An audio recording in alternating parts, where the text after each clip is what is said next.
అవతారం శ్రీకృష్ణ పరమాత్మ యొక్క అవతారం, పరిపూర్ణ అవతారము అంటారు. దశావతారాలలో నిజానికి చాలా గొప్ప అవతారంగా ప్రస్తుతింపబడినటువంటి అవతారం ఏది అంటే శ్రీకృష్ణ అవతారమే.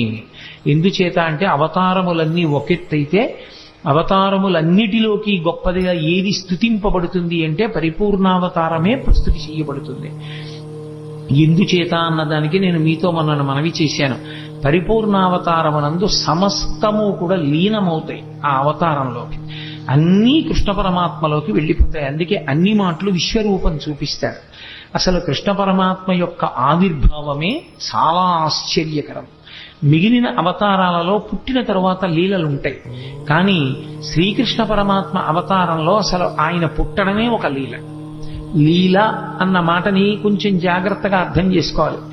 లీల అంటే కర్మ చేయడం వల్ల వచ్చినటువంటి ఫలితాన్ని అనుభవించడం కోసం వచ్చినటువంటి ఒక సంఘటన కాదు. పరమేశ్వరుడు తనంత తాను కల్పించుకుని లోకానికి ఒక పాఠం నేర్పడం కోసమని చేసినటువంటి క్రియ. అంటే మీకు నేను ఒక ఉదాహరణ చెప్పాలి అంటే, నేను ఇవాళ మీ ముందు ఇలా మెళ్ళో పూలదండ వేసుకుని కూర్చోవడానికి శాస్త్రంలో గతంలో నేను చేసిన కర్మ ఏదో ఫలితంగా ఉంటుంది. కాబట్టి నాకు ఇవాళ ఈ విషయం మీద ప్రసంగించడానికి పరమేశ్వరుడు ఒక అధికారం ఇస్తాడు. అలా ఇప్పుడు కోటేశ్వరరావు గారు లీల చేశారండి అనకూడదు. లీల ఉండదు. గతంలో చేసుకున్న పాపపుణ్యములను బట్టి నేను ఇప్పుడు ఈ పని చేస్తున్నాను.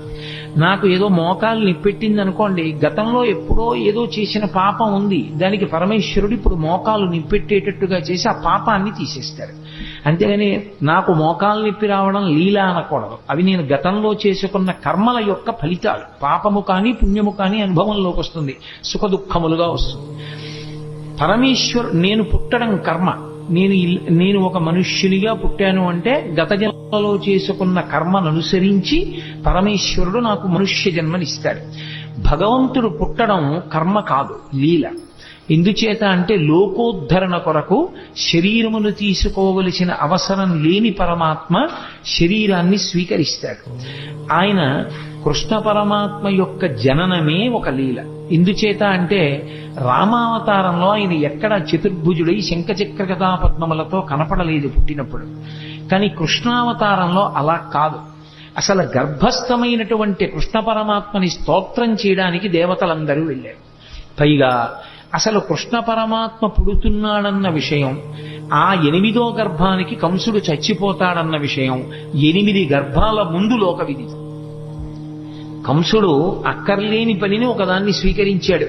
దేవకీదేవికి వసుదేవుడితో వివాహమై వాళ్ళిద్దరూ బయలుదేరినప్పుడు తగుదునమ్మా అని చెల్లెలి మీద ప్రేమతో రథానికి సారథ్యం చేస్తానని పగ్గాలు పట్టుకుని బయలుదేరాడు.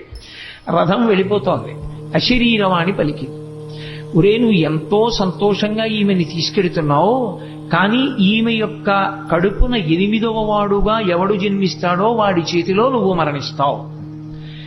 అంటే అందరికీ తెలుసు 8వ గర్భంలో పుట్టేవాడే కంసుని మరణానికి కారకుడవుతాడు అని. అందుకే చెల్లెల్ని చంపైపోయాడు కూడా కంసుడు. సరే, కథ నడిచింది. తర్వాత 8వ గర్భం కదా అన్నాడు. ఆ మహానుభావుడు వసుదేవుడు ఆ కంసుణ్ణి కొంతవరకు ఉపశాంతి వహించేటట్టు చేశాడు. వెళ్ళారు. మొట్టమొదటి కొడుకు పుట్టాడు. బావా, మొదటి కొడుకు నన్ను చంపేవాడు కాదు కదా, 8వ కొడుకు కదా, మొదటి కొడుకుని చంపానన్న అపఖ్యాతి నాకెందుకు, 8వ వాడు పుట్టినప్పుడు తీసుకురా బావా, నువ్వు మాట తప్పేవాడివి కాదులే అన్నాడు. 1, 2, 3, 4, 5, 6 బిడ్డల్ని ఇచ్చేశాడు. 7వ వాడు గర్భ సంకర్షణమై బలరాముడిగా పుట్టాడు. ఈ 6 పిల్లల్ని తిరిగి ఇచ్చిన తర్వాత నారదుడు వచ్చి, ఏమనుకుంటున్నావో పిచ్చివాడా, వీళ్ళందరూ దేవతాంశ సంభూతులే, నిన్ను చంపడానికి పుట్టిన వాళ్లే అన్నాడు. అయ్య బాబోయ్ అలాగా అన్నాడు. మళ్ళీ 6 పిల్లల్ని పిలిపించి చంపేశాడు. 7వ వాడు సంకర్షణుడై రోహిణీదేవికి జన్మించాడు. ఇక 8వ గర్భంలో పుట్టేటటువంటి వాడు తనని చంపేవాడే అన్న విషయం కంసుడికి అతి విశ్వసనీయంగా తెలుసు. కాబట్టి అది భగవదంశ అన్న విషయం కూడా స్పష్టంగా తెలుసు. ఎందుకంటే నిన్ను చంపడానికి శ్రీమన్నారాయణుడే ఆవిర్భవిస్తున్నాడు అని నారద మహర్షి చెప్పేశారు. కాబట్టి రాక్షసుడైన కంసుడు ఎంత జాగ్రత్త తీసుకున్నాడంటే, రాక్షసత్వము అన్న మాటకు అర్థం ఏమిటో అక్కడ అర్థం అవుతుంది. అసలు అంత జాగ్రత్త తీసుకున్నాడు. లోపల సూతికా గృహం నిర్బంధం, దేవకీదేవిని స్వేచ్ఛగా ఉంచాడు. వసుదేవుడి కాళ్ళుకి చేతులకి బంధనాలు వేశాడు. ఎదురుగుండా భార్య ప్రసవం, ఆమె ఎంత బాధపడుతున్నా భర్త లేచి కనీసం గుక్కెడు మంచినీళ్లు కూడా ఇవ్వలేడు. కాబట్టి కాళ్ళకి చేతులకి బంధనాలు వేశాడు. అక్కడ నుంచి చూస్తే సూతికా గృహం ఇక్కడ వరకు కనపడాలి, అలా ఏర్పాటు చేశాడు. విచ్చుకత్తులు పట్టుకుని తిరుగుతూనే ఉండాలి. 8వ గర్భం పుట్టగానే ఏడుపు వినబడగానే పిల్లాన్ని చంపేయాలి. అది కూడా ఎంత భయంకరంగా చంపేవాడంటే పిల్లల కాళ్ళు పట్టుకుని గిరగిరా తిప్పి బండకేసి కొట్టేవాడు. కాబట్టి పిల్లవాడు ఏడవగానే నాకు తెలియాలి. అసలు పడుకునేవాడు కాదు, నిద్రపోయేవాడు కాదు, ఏది చేస్తున్నా సరే 8వ గర్భం వచ్చేస్తోంది అదే బెంగ. ఇంత బెంగ పెట్టుకున్నప్పుడు శ్రావణ మాసంలో అష్టమి తిథి నాడు అర్ధరాత్రి కటిక చీకట్లో కారాగారంలో లోకాలన్నింటినీ పరిపాలింపవలసినటువంటి పరమాత్మ, ఆయనకి తెలియదు ఎవడెంత జాగ్రత్త తీసుకున్నా ఆయన మాయందు ఎవరు దాటి యువతలకి రాగలిగిన వాడు. మమ మాయా దురత్యయ అంటాడు. ఒక్కసారి ఆ మాయనంతటినీ కమ్మాడు. ఎక్కడి వాళ్ళక్కడ గాఢ నిద్రలోకి వెళ్ళిపోయారు. దేవకీ వసుదేవులు తప్ప ఎవ్వరూ లేరు.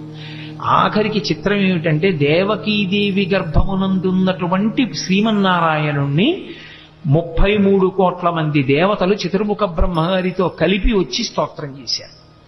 ఆయన పుట్టవలసిన సమయం ఆసన్నమైంది. ఏ విధమైనటువంటి ఇబ్బంది లేకుండా శిశోదయం అయిపోయింది. పిల్లాడు పుట్టాడు. లోకంలో ఎక్కడైనా పిల్లవాడు పుడితే తల్లిదండ్రులు సంతోషిస్తారు తప్ప పిల్లవాడికి తల్లిదండ్రులు నమస్కారం చేసి స్తోత్రం చేసినటువంటి సందర్భం ఉండదు. ఆఖరికి వామనమూర్తి పుట్టినప్పుడు కూడా నన్ను కన్న తండ్రి నా పాలి దైవమా నా తపప్పలంబ నా కుమార నాదు చిన్ని వడుగ నా కుల దీపక రాగదయ్య భాగ్య రాశివగుచు అంటుంది. నా కొడుకనే అంటుంది అదితి. కానీ శ్రీకృష్ణ పరమాత్మ యొక్క అవతారంలో మాత్రం పుడుతూనే ప్రాకృత శిశువుగా కనపడలేదు. అసలు ఇలా పుడుతూనే జలధరదేహు నాజాను చతుర్బాహు సరసీరుహక్షు విశాలవక్షు జారుగదా శంఖ చక్ర పద్మ విలాసు కంఠ కౌస్తుభమణి కాంతిభాను కమనీయ కటిసూత్ర కంకణ కేయూర శ్రీవత్సలంచనంచిత విహారు మరుకుండలద్వయ మరు విహారు అని ఆ మహానుభావుడు పుడుతూనే ఆయన నీలమేఘఛాయ ఎలా ఉంటుందో అటువంటి మేఘఛాయతో శంఖచక్ర గదా పద్మములతో కూడుకున్నటువంటి వాడై కటిక చీకటితో ఉన్నటువంటి ఆ కారాగారమునందు భాషించాడు. ఈ పిల్లవాడిని చూశాడు వసుదేవుడు, ఆశ్చర్యపోయాడు. ఇదేమిట్రా, సాక్షాత్తు శ్రీమన్నారాయణుడు కొడుకుగా పుట్టాడు. బాలు పూర్ణేందు రుచిజాలు భక్త లోకపాలు సుగుణాలవాలు కృపావిశాలు చూచి తిలకించి పులకించి చోద్యమంది ఉబ్బి చెలరేగి వసుదేవుడు ఉత్సహించి అన్నారు పోతన గారు. బాలు పూర్ణేందు రుచిజాలు భక్త లోకపాలు, భక్తుల్ని లోకాల్ని పరిపాలించగలిగినటువంటి పరమాత్మ చిన్న పిల్లవాడిగా శంఖచక్ర గదా పద్మములతోటి శ్రీమన్నారాయణుడిగా ఆవిర్భవిస్తే వసుదేవుడు ఆశ్చర్యపోయి ఆ పిల్లవాడిని పట్టుకుని స్తోత్రం చేశాడు. సర్వము నీలోనిదిగా సర్వాత్ముడవాత్మమత్తు సంపన్నుడవై సర్వమయుడుగు నీకును సర్వేశ్వర లీవులోను సంధులు వెలయన్నాడు. ఈశ్వరా, ఈ సమస్తము నీ చేత నిండి నిబిడీకృతమైపోయింది. అటువంటి వాడివి మా కోసం నువ్వు కొడుకుగా పుట్టావా అని స్తోత్రం చేశాడు. దేవకీదేవి స్తోత్రం చేసింది. అసలు ఆ స్వరూపం ఎంత మంగళప్రదంగా ఉంటుందో చూపించారు పోతన గారు. జలధరదేహు అంటూ ప్రారంభించారు. జలధరదేహు అంటే మేఘము వంటి శరీరమున్నవాడు అని. మేఘమునకు 2 లక్షణాలు ఉంటాయి. ఒకటి కాంతి, ఒకటి చల్లతనం. ఆ నలుపు ఏదో బొగ్గు నలుపులా ఉండదు, దానిలో విశేషమైనటువంటి కాంతి ఉంటుంది. కాంతి ఉంది కదా అని వెచ్చతనం ఉండదు, చల్లతనం ఉంటుంది.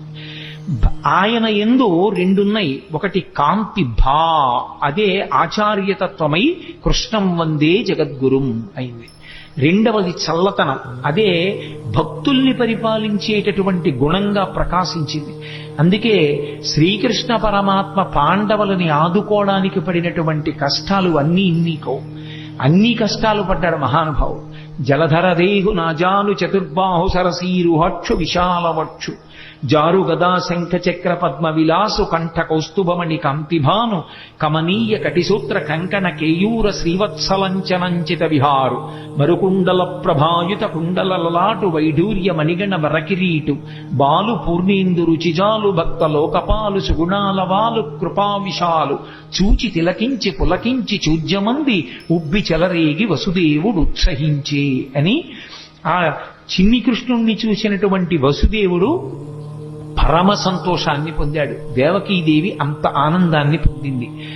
వాళ్ళకి కొడుకుగా పుట్టినటువంటి కృష్ణ పరమాత్మ దేవకీ వసుదేవులతో చెప్పాడు, నేను ఇది 3వసారి మీ కడుపున పుట్టడం.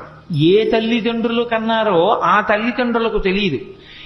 ఏ పిల్లవాడు పుట్టాడో ఆయన తల్లిదండ్రులతో చెప్తున్నాడు. ఇది లోకంలో ఎక్కడా జరగదు. అంత విచిత్రమైనటువంటి లీల. తల్లిదండ్రులు ఎక్కడైనా మా కొడుకని వాళ్ళకి తెలుస్తుంది. పిల్లవాడికి నేను వీళ్ళ బిడ్డన్నన్న విషయం కూడా వాడికి తెలియదు. వాడిని నిజంగా పొత్తిళ్లలోనే ఇంకోళ్ళు తీసుకెళ్లి పెంచారనుకోండి, ఎవరు పెంచారో వాళ్లే తల్లిదండ్రులు అనుకుంటాడు వాడు. అటువంటిది ఈ చిన్ని కృష్ణుడు దేవకీ వసుదేవులకు చెప్పాడు. ఎందుకని పరమాత్మ స్వరూపం గనక. నేను 3వసారి మీ కడుపున పుట్టాను. ఒకసారి ఈయన పేరు కృష్ణి, నీ పేరు కృష్ణి దేవకీదేవి, ఆయన పేరు సుతపుడు వసుదేవుడు. మీ ఇద్దరు నా గురించి 12,000 దివ్య సంవత్సరములు తపస్సు చేశారు. నేను మీకు ప్రత్యక్షమయ్యాను. ఏం కావాలని అడిగాను. నీలాంటి కొడుకు కావాలన్నారు. మీరు మోక్షం అడగలేదు. నాలాంటి కొడుకు నేను తప్ప ఇంకొకడు లేడు. అందుకని నేనే మీ కడుపున 3 మార్లు పుడతానని వరమిచ్చాను. ఆ జన్మలో మీకు కృష్ణి గర్భుడు అన్న పేరుతో పుట్టాను. వేరొకసారి మీరు మరిచిపోయినా నేను మరిచిపోలేదు. మీరు కశ్యప ప్రజాపతి అదితిగా ఉండగా వామనమూర్తిగా పుట్టాను. 3వ మాట ఇదే చిట్ట చివరిసారి మీ కడుపున నేను పుట్టడం. ఇది 3వసారి పుట్టాను. ఈ జన్మలో నా పేరు శ్రీకృష్ణుడు అని పిలుస్తారు. మీరిద్దరూ దేవకీ వసుదేవులని పిలవబడ్డారు.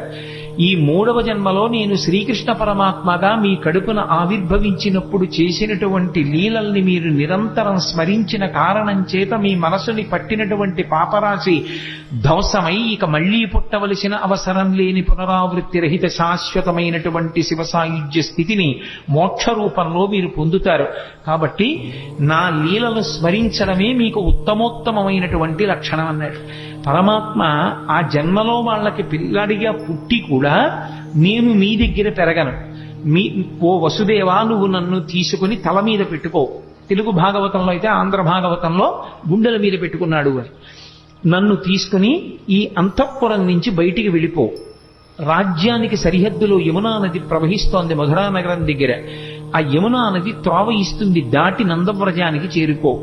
నందవ్రజంలో ఇదే సమయానికి యోగమాయ పుట్టింది. అందుకే నారాయణ నారాయణి అన్నా చెల్లెళ్ళు పార్వతీదేవి శ్రీ మహావిష్ణువు.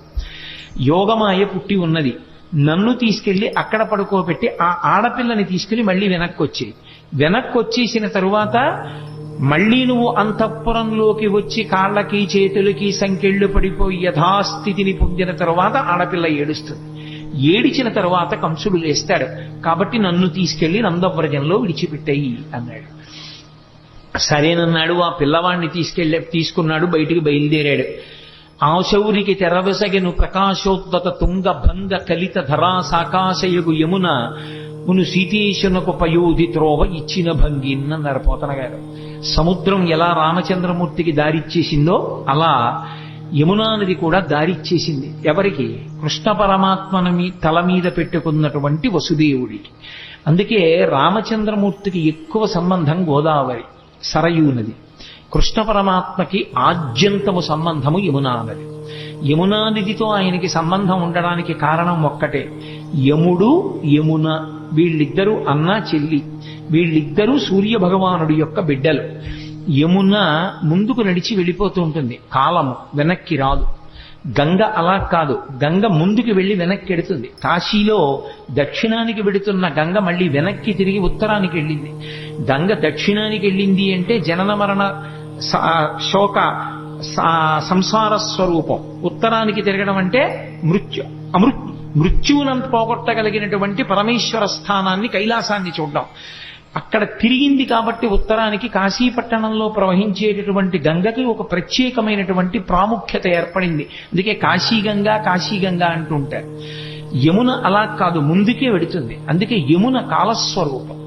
యమునని దాటలేరెవరు. కాలాన్ని దాటడం ఎవరికి సాధ్యం కాదు.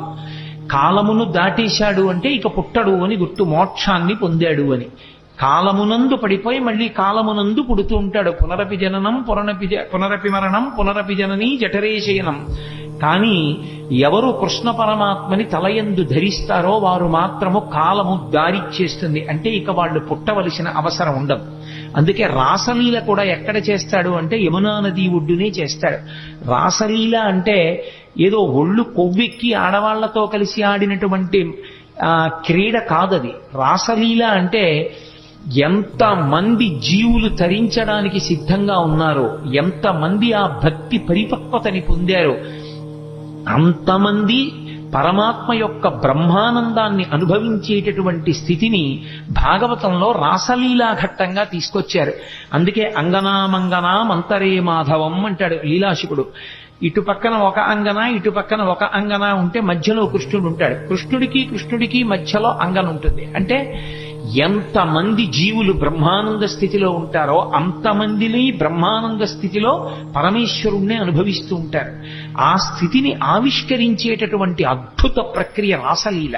అది కాలాతీత స్థితిని చూపిస్తుంది. కాబట్టి యమున ఒడ్డునే చేస్తాడు కృష్ణ పరమాత్మ. అంతటి మహానుభావుడు. అదే ఆయనలో ఉన్నటువంటి మెరుపు. అందుకే కృష్ణుని యొక్క లీలలను అర్థమై తెలుసుకుంటే జ్ఞానము కలుగుతుంది. ఒకవేళ వాటి లోపల ఉన్న విశేషం తెలియకపోయినా పరమభక్తితో కృష్ణలీలల్ని విన్నంత మాత్రం చేత ఒక లక్షణం కలుగుతుంది. అది మీరు తెలిసి వినండి, తెలియక వినండి. మీరు మనసు మాత్రం ఆర్ద్రతతో సంస్కారవంతంగా భక్తితో ఆ లీలల్ని వింటే, కృష్ణ పరమాత్మ యొక్క స్పర్శ మనసుకి తగిలితే, ఆయన తగలగానే పాపమంతా కూడా తొలగిపోతుంది. అందుకే కృష్ణలీలల్ని ఎందుకంత గొప్పగా చెప్పుకుంటారు లోకంలో అంటే, కృష్ణలీలలు మనసుకి తగిలితే, మనసుకి కృష్ణుడితో సంపర్కం ఏర్పడితే అది పాప దాహకత్వానికి కారణమవుతుంది. అందుకు మహానుభావుడు అన్ని లీలలు చేశారు. అది ద్వాపర యుగంలో జరిగింది. కలియుగంలోకి వచ్చేటప్పటికి భాగవతం పేరుతో వాటిని వింటాం. అందులో ప్రధానమైనటువంటివి జారలీల, చోరలీల. మీరు చూడండి, జారలీల అంటే సాధారణంగా ఎప్పుడు స్మరిస్తారంటే రాత్రి వేళ స్మరిస్తారు. ఏదో కృష్ణుడు ఇంతమంది గోపికలతో తిరిగాడని. చోరలీల అంటే తెల్లవారగానే స్మరిస్తారు. ఏదో పక్కింట్లో లేకపోతే పక్క సందులో కుక్కలు ఎక్కువ మురిగాయి అనుకోండి, ఏమిటి రాత్రి కుక్కలు అన్ని మురిగాయి, ఏమైనా దొంగతనం జరిగిందా అంటారు. చోరలీల తెల్లవారుజామున స్మరింపబడుతుంది, జారలీల రాత్రి స్మరింపబడుతుంది. నిందాపూర్వకంగానైనా సరే కృష్ణుడు రాసలీల చేశాడు అని రాత్రి స్మరించిన, నిందాపూర్వకంగానైనా సరే కృష్ణుడు దొంగతనం చేశాడని ఉదయం వేళ స్మరించిన, రాబోయే కలియుగంలో జారత్వము, చోరత్వము ఈ రెండిటి గురించి ఎక్కువ మంది చదువుకుంటారు, ఎక్కువ మంది మాట్లాడుకుంటారు. తెల్లవారి లేచి పేపర్ తీస్తే ఏముంటుంది? ఎవడు ఎక్కువ ఎత్తుకుపోయాడు, ఎవడు చట్టాన్ని పాడు చేశాడు, ఈ విషయాలే ఉంటాయి. దొంగతనాలు కావేమిటి అవన్నీ? అవి చదువుకుంటే పాపం. కనీసం దాని మీద అనురక్తి కొద్దీ కృష్ణుడి యొక్క చోరలీల చెప్పుకుంటే, కృష్ణుడు చేసిన దొంగతనమని మాట్లాడినా సరే అది మోక్షానికి కారణం. రాత్రి జారలీల మాట్లాడుకుంటే కృష్ణుడు జారుడన్నా సరే ఆయనకేం బెంగలేదు. కానీ కృష్ణ అన్న మాట ఎత్తారు కాబట్టి అది పాపాన్ని దహింపచేస్తుంది. అందుకే అసలు ఆయన పేరే కృష్ణ. కృష్ణ అంటే నిరతిశయ ఆనంద స్వరూపుడు అని అర్థం. అది నిరతిశయ ఆనందం. ఆ ఆనందంలో ఇంకా ఎక్కడా కూడా దుఃఖ స్పర్శ అనేటటువంటిది ఉండదు. అంత మహాద్భుతమైనటువంటి అవతారం శ్రీకృష్ణావతారం. అటువంటి శ్రీకృష్ణావతారం యమునా నదితో ఎక్కువగా సంబంధాన్ని కలిగి ఉంటుంది. అందుకే మళ్ళీ ఒకసారి వెనక్కి రండి. వసుదేవుడు చెప్తే ఆ కృష్ణ పరమాత్మని తల మీద పెట్టుకుని వసుదేవుడు బయలుదేరి వెడుతుంటే యమున దారిచ్చింది. యమున దారిచ్చింది అన్న మాటకు అర్థం ఏంటంటే కాలము దారి విడిచిపెట్టేసింది అని. ఎవరికి కృష్ణుడు తల మీద ఉంటాడో వాడికి కాలము దారి విడిచిపెడుతుంది. నందవ్రజానికి వెళ్ళాడు. ఏమి ఎందుకు ఉండకూడదు మధురానగరంలో? మధురానగరంలో కృష్ణుడు ఉండడు.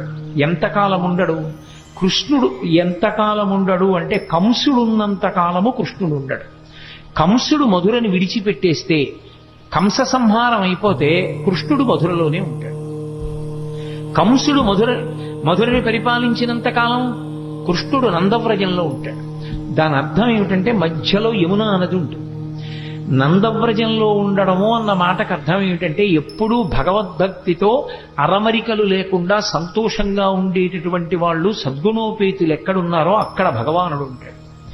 తప్ప కామంతో ఉండేటటువంటి వాళ్ళు, ఎప్పుడూ కోరికలతో ఉండేటటువంటి వాళ్ళు ఉన్న చోట భగవానుడు ఉండలేడు. అందుకే మధుర అంటే తీయనైనది అని, మధురమైన తలంపులతో కంసుడు గత జన్మలో కాలనీమి కోర్కెలతో వెంపర్లాడుతూ కంసుడు మధురని పరిపాలించినంత కాలం కృష్ణుడు ఉండడు, నందవ్రజంలో ఉంటాడు. కంస సంహారం అయిపోతే అదే కృష్ణుడి చేతిలో కంసుడు మడిసిపోతే మధురానగరంలో ఉండిపోతాడు. అప్పుడు ఆ మనసు పవిత్రం, కంసుడు లేని మనసు పవిత్రం. మీరు ఎక్కడ అన్వయించేయండి అంతే. అందుకే కాముడు ఉన్న చోట రాముడు ఉండడు అంటారు. కామకోటికి రామకోటికి తేడా ఏమి అని వారు పరమాచార్య స్వామి. కాబట్టి కాముడున్న చోట రాముడు ఉండలేడు, ఆయనకి చోటు ఉండదు అక్కడ. రాముడున్న చోట కాముడు ఉండే అవకాశం ఉండదు. భగవత్తత్వమునందు రమించే హృదయంలో కామానికి చోటు లేదు. భగవత్తత్వంలో రమించడానికి అవకాశం లేని చోట కాముడు మాత్రమే ఉండే అవకాశం ఉంటుంది. అందుకే కాముడు రాముడు, కృష్ణుడు కంసుడు, ఇవి రెండు ఎప్పుడు ఒకరుంటే రెండవ వారు ఉండరు. ఆఖరికి మాత్రం భగవంతుణ్ణి నమ్ముకున్న భక్తుడికి మాత్రం ఎప్పుడో అప్పుడు కంస సంహారమో కామ సంహారమో చేసి కృష్ణుడో రాముడో హృదయంలోకి వచ్చి నిలబడడం మాత్రం ఖాయం. ఆ భక్తి మాత్రం ఉండాలి. అందుకే నందవ్రజంలో పడుకోబెట్టి మళ్ళీ ఆడపిల్లని తీసుకుని ఈవలి వీపుకి వచ్చి లోపలికి వెళ్లి ఆడపిల్లని తీసుకుని దేవకీదేవి పక్కన పడుకోబెట్టి వచ్చి కూర్చున్నటువంటి వసుదేవునికి బంధనములు మాత్రం పడలేదు. మళ్లీ తలుపులు వేసేసుకున్నాయి, గొలుసులు పడిపోయాయి, తాళాలు పడిపోయాయి, అన్నీ పడిపోయి అందరూ నిద్రపోతున్నారు. సంకెళ్ళు పట్టుకోలేదు. అవెందుకు పట్టుకో అంటే పదముల సంఖ్యలు నిడుకుని మదితలచుతు సూరసుతుడు ముందరు ఓలెన్ కుదురుకొను రీతి దేహమున కదిలించుతు నూరకుండే గురువరతంబున్న నరపోతన గారు. ఈసారి బంధనాలు ఆయనే వేసుకున్నాడు వసుదేవుడు, అవి తగులుకోలేదు. దాని అర్థం ఏమిటంటే ఒక్కసారి శ్రీకృష్ణ పరమాత్మని శిరస్సునందు ధరించిన తరువాత, ఆ జ్ఞానం ఆవిర్భవించిన తరువాత సంసారమునందున్నట్టుంటాడు తప్ప ఇక సంసారమునందు లేనివాడు. అందుకే ఇక బంధనములు మాత్రం తగులుకో వసుదేవుడికి. బంధనములను తాను తగిలించుకున్నాడు. అంటే సంసారమునందున్నవాడిలా ఉంటాడు. అందుకే అసలు కృష్ణ పరమాత్మ యొక్క జననమే గొప్ప లీల. అసలు కృష్ణ పరమాత్మ యొక్క జననం అన్నది బాగా అర్థమైతే వేదాంత రహస్యములు చాలా అర్థమైపోతాయి. అసలు మనుష్య శరీరము, ఆత్మ, సత్యాసత్య వివేకము ఇవన్నీ కూడా బాగా అర్థమవడానికి అవకాశం ఇచ్చేది ఏది అంటే శ్రీకృష్ణ పరమాత్మ యొక్క జననమే. అందుకే దాన్ని పరిపూర్ణావతారం అని పిలవడానికి కారణం అదే. ఒకవేళ అలా ఏమీ అర్థం కాలేదనుకోండి, దాని వలన వచ్చిన నష్టం ఏమీ లేదు. కనీసం కృష్ణుడు పుట్టాడు, అలా పుట్టగలడు అని నమ్మి వినగలిగితే చాలు, అది రక్షిస్తుంది. కృష్ణుడు పుట్టాడు, పిల్ల ఏడిచింది, కంసుడు లేచాడు, పరిగెత్తుకెళ్ళాడు. అన్న శమింపుమన్న తగదల్లుడు కాటిది మేనకోడలవు మన్నన చేయు మన్న విను మానిని చంపుట రాచపాడి కాదన్న సుకీర్తివై మనగదన్న మహాత్ములు పోవుత్రోవు పోవన్న భవత్ సహోదరి కదన్న నిన్ను శరణంబు వేడదన్నని ఏడిచింది దేవకీదేవి. అన్న అన్న అన్న అని 10 మాటలు పిలిస్తే మనసు కరుగుతుందేమో అనుకుంది పిచ్చి తల్లి. అన్న శమింపు మన్న తగదల్లుడు కాడిది మేనకోడలవు మన్నన చేయు మన్న విను మానిని చంపుట రాచపాడి కాదన్న సుకీర్తివై మనగదన్న మహాత్ములు పోవుత్రోవ పోవన్న భవత్ సహోదరి కదన్న అని అన్ని మాటలు అన్నయా అన్నయా అన్నయా అని ఏడిచింది. అయినా బలవంతంగా పిల్ల కాళ్ళు పట్టుకుని లాగేసి గిరగిరా తిప్పి ఆ పిల్లని బండకేసి కొట్టబోయాడు. ఆ పిల్ల రాతికి తగలడం మానేసి ఆకాశంలోకి ఎగిరిపోయి పుష్ప మాలల చేత అలంకరింపబడి దేవతలందరూ ఆమెని సేవిస్తుండగా, ఓరి పిచ్చివాడా, నిన్ను చంపేవాడు నాతో కలిసి వేరొక చోట పుట్టాడు. పోని ఊరుకున్నాడా? ఇంకా పళ్ళు రాని పిల్లలు, పాలు తాగుతున్న పిల్లలు ఎక్కడెక్కడున్నారో వాళ్ళందరినీ చంపేయమంటారు. అక్కడ ప్రారంభమయ్యాయి కృష్ణలీలలు. అసలు శ్రీకృష్ణ పరమాత్మకి ఇంకా పాపం ఆయనకి అసలు అందుకే కన్నులు తెరవని కడుచిన్ని పాపడై దానవి చనుబాలు త్రాగి చంపే అన్నారు గోపకాంతలు ఆయన గురించి చెప్తూ. ఇంకా అసలు పుట్టినటువంటి పిల్లాడు, ఆయనకి కళ్ళు సరిగ్గా తెరవడం, తన కాలు చెయ్యి తను తీసుకోవడం కూడా రానట్టుగా ఉన్నటువంటి పిల్లవాడిని చంపడానికి వచ్చింది పూతన. సిరిమమ్ము బ్రతకంగ చూచటకునై శృంగార వేషంబుతో నరుదే నోపునటంచు గోపికలు చిక్పల్రాక మోహించి తత్పరలై చూడ లతంగిపోయి కనియన్ పర్యంక మధ్యంబునన్ బరువస్మానుల తేజు దుర్జనవధ ప్రారంభ కొండింబకున్ అంటారు పోతన. ఇంకా బూది కప్పిన నిప్పులా ఏమీ తెలియని వాళ్ళ పడుకొని ఉన్నటువంటి చిన్ని కృష్ణుణ్ణి చూసింది పూతన. లక్ష్మీదేవిలా వేషం కట్టింది చంపేస్తానని. తీరా లోపలికి వెళ్ళింది. ఎంత అందంగా ఉన్నాడు రాయి పిల్లాడనుకుంది. పరమాత్మ యొక్క అందం ఎవరినైనా మోహింపచేస్తుంది. ఎంత అందంగా ఉన్నాడు రా అనుకుంది. అనుకుని, ఒరే పిల్లాడా, నీకోసమేరా నేను ఇంత వేషం కట్టాను, ఒక్క బొక్కడు పాలు తాగరా, నీ అందం ఏమిటో తెలుస్తుందండి. ఎందుకని స్తన్యమునకు విషం పూసుకొని వచ్చింది. స్తన్యం సప్పరించాడో చచ్చిపోతాడు. అందుకని ఆ పిల్లవాడికి వద్దమ్మా వద్దమ్మా అని ఒక పక్క అరుస్తున్నారు యశోద, అక్కడే ఉన్నటువంటి బలరాముని తల్లిని. అయినా సరే రోహిణీదేవి అంటున్నా వినకుండా పిల్లవాడిని తీసుకుని తన స్తన్యం ఇచ్చి పాలివ్వడానికి ప్రయత్నించింది. ఆయనకి తెలియదు, ఎంత పసిపిల్లవాడి రూపంలో ఇంకా కళ్ళు విప్పడం కూడా చేత కానటువంటి వాడిగా ఉన్నప్పటికీ వచ్చినదెవరో, ఎందుకు ఎత్తుకుందో, ఎందుకు పాలిస్తుందో ఆయనకి తెలియదు. అది కృష్ణలీలలంటే. అవి అంత పసిపిల్లవాడిగా ఉన్నప్పటికీ సర్వజ్ఞుడు. రామచంద్రమూర్తి అయితే అలా ఉండడు, గురువుల దగ్గర నేర్చుకుంటాడు. కృష్ణుడు అలా కాదు, పసిపిల్లవాడిగా ఉంటూ రాక్షస సంహారం మొదలుపెట్టేశాడు. అందుకే ఆ లోకేశ్వరుడా చరాచర విభుండా బాల గోపాలుడా బాలధ్వంసరి గొంతు గంటిడి వెసన్ బాలెంత చందంబునన్ పాలిండ్లన్ విసమూని వచ్చుటమదించింతించి లోనవ్వుచున్ కాలంకేల కదల్పరాని కరణిన్ కన్మోడ్చి గుర్పెట్టుచున్ అన్నారు పోతన గారు. ఆ వచ్చినటువంటి పూతన విషాన్ని స్తన్యంలో పెట్టుకుని వచ్చిందని తెలుసు, తన్ని చంపడానికి వచ్చిందని తెలుసు. కానీ ఏమీ తెలియనటువంటి పిల్లవాళ్ళ కళ్ళు గట్టిగా మూసుకుని గుర్రు పెట్టి పిల్లలు, చంటి పిల్లలు నిద్రపోతున్నప్పుడు చిన్న గుర్ర గుర్ర అని చప్పుడు వస్తుంది. ఆ గుర్ర గుర్ర అని చప్పుడు చేస్తూ గాఢ నిద్రలో ఉన్నవాళ్ళ తన కాలు చెయ్యి తనకి కదపడం చేత కాని వాడిలా ఉన్నాడు.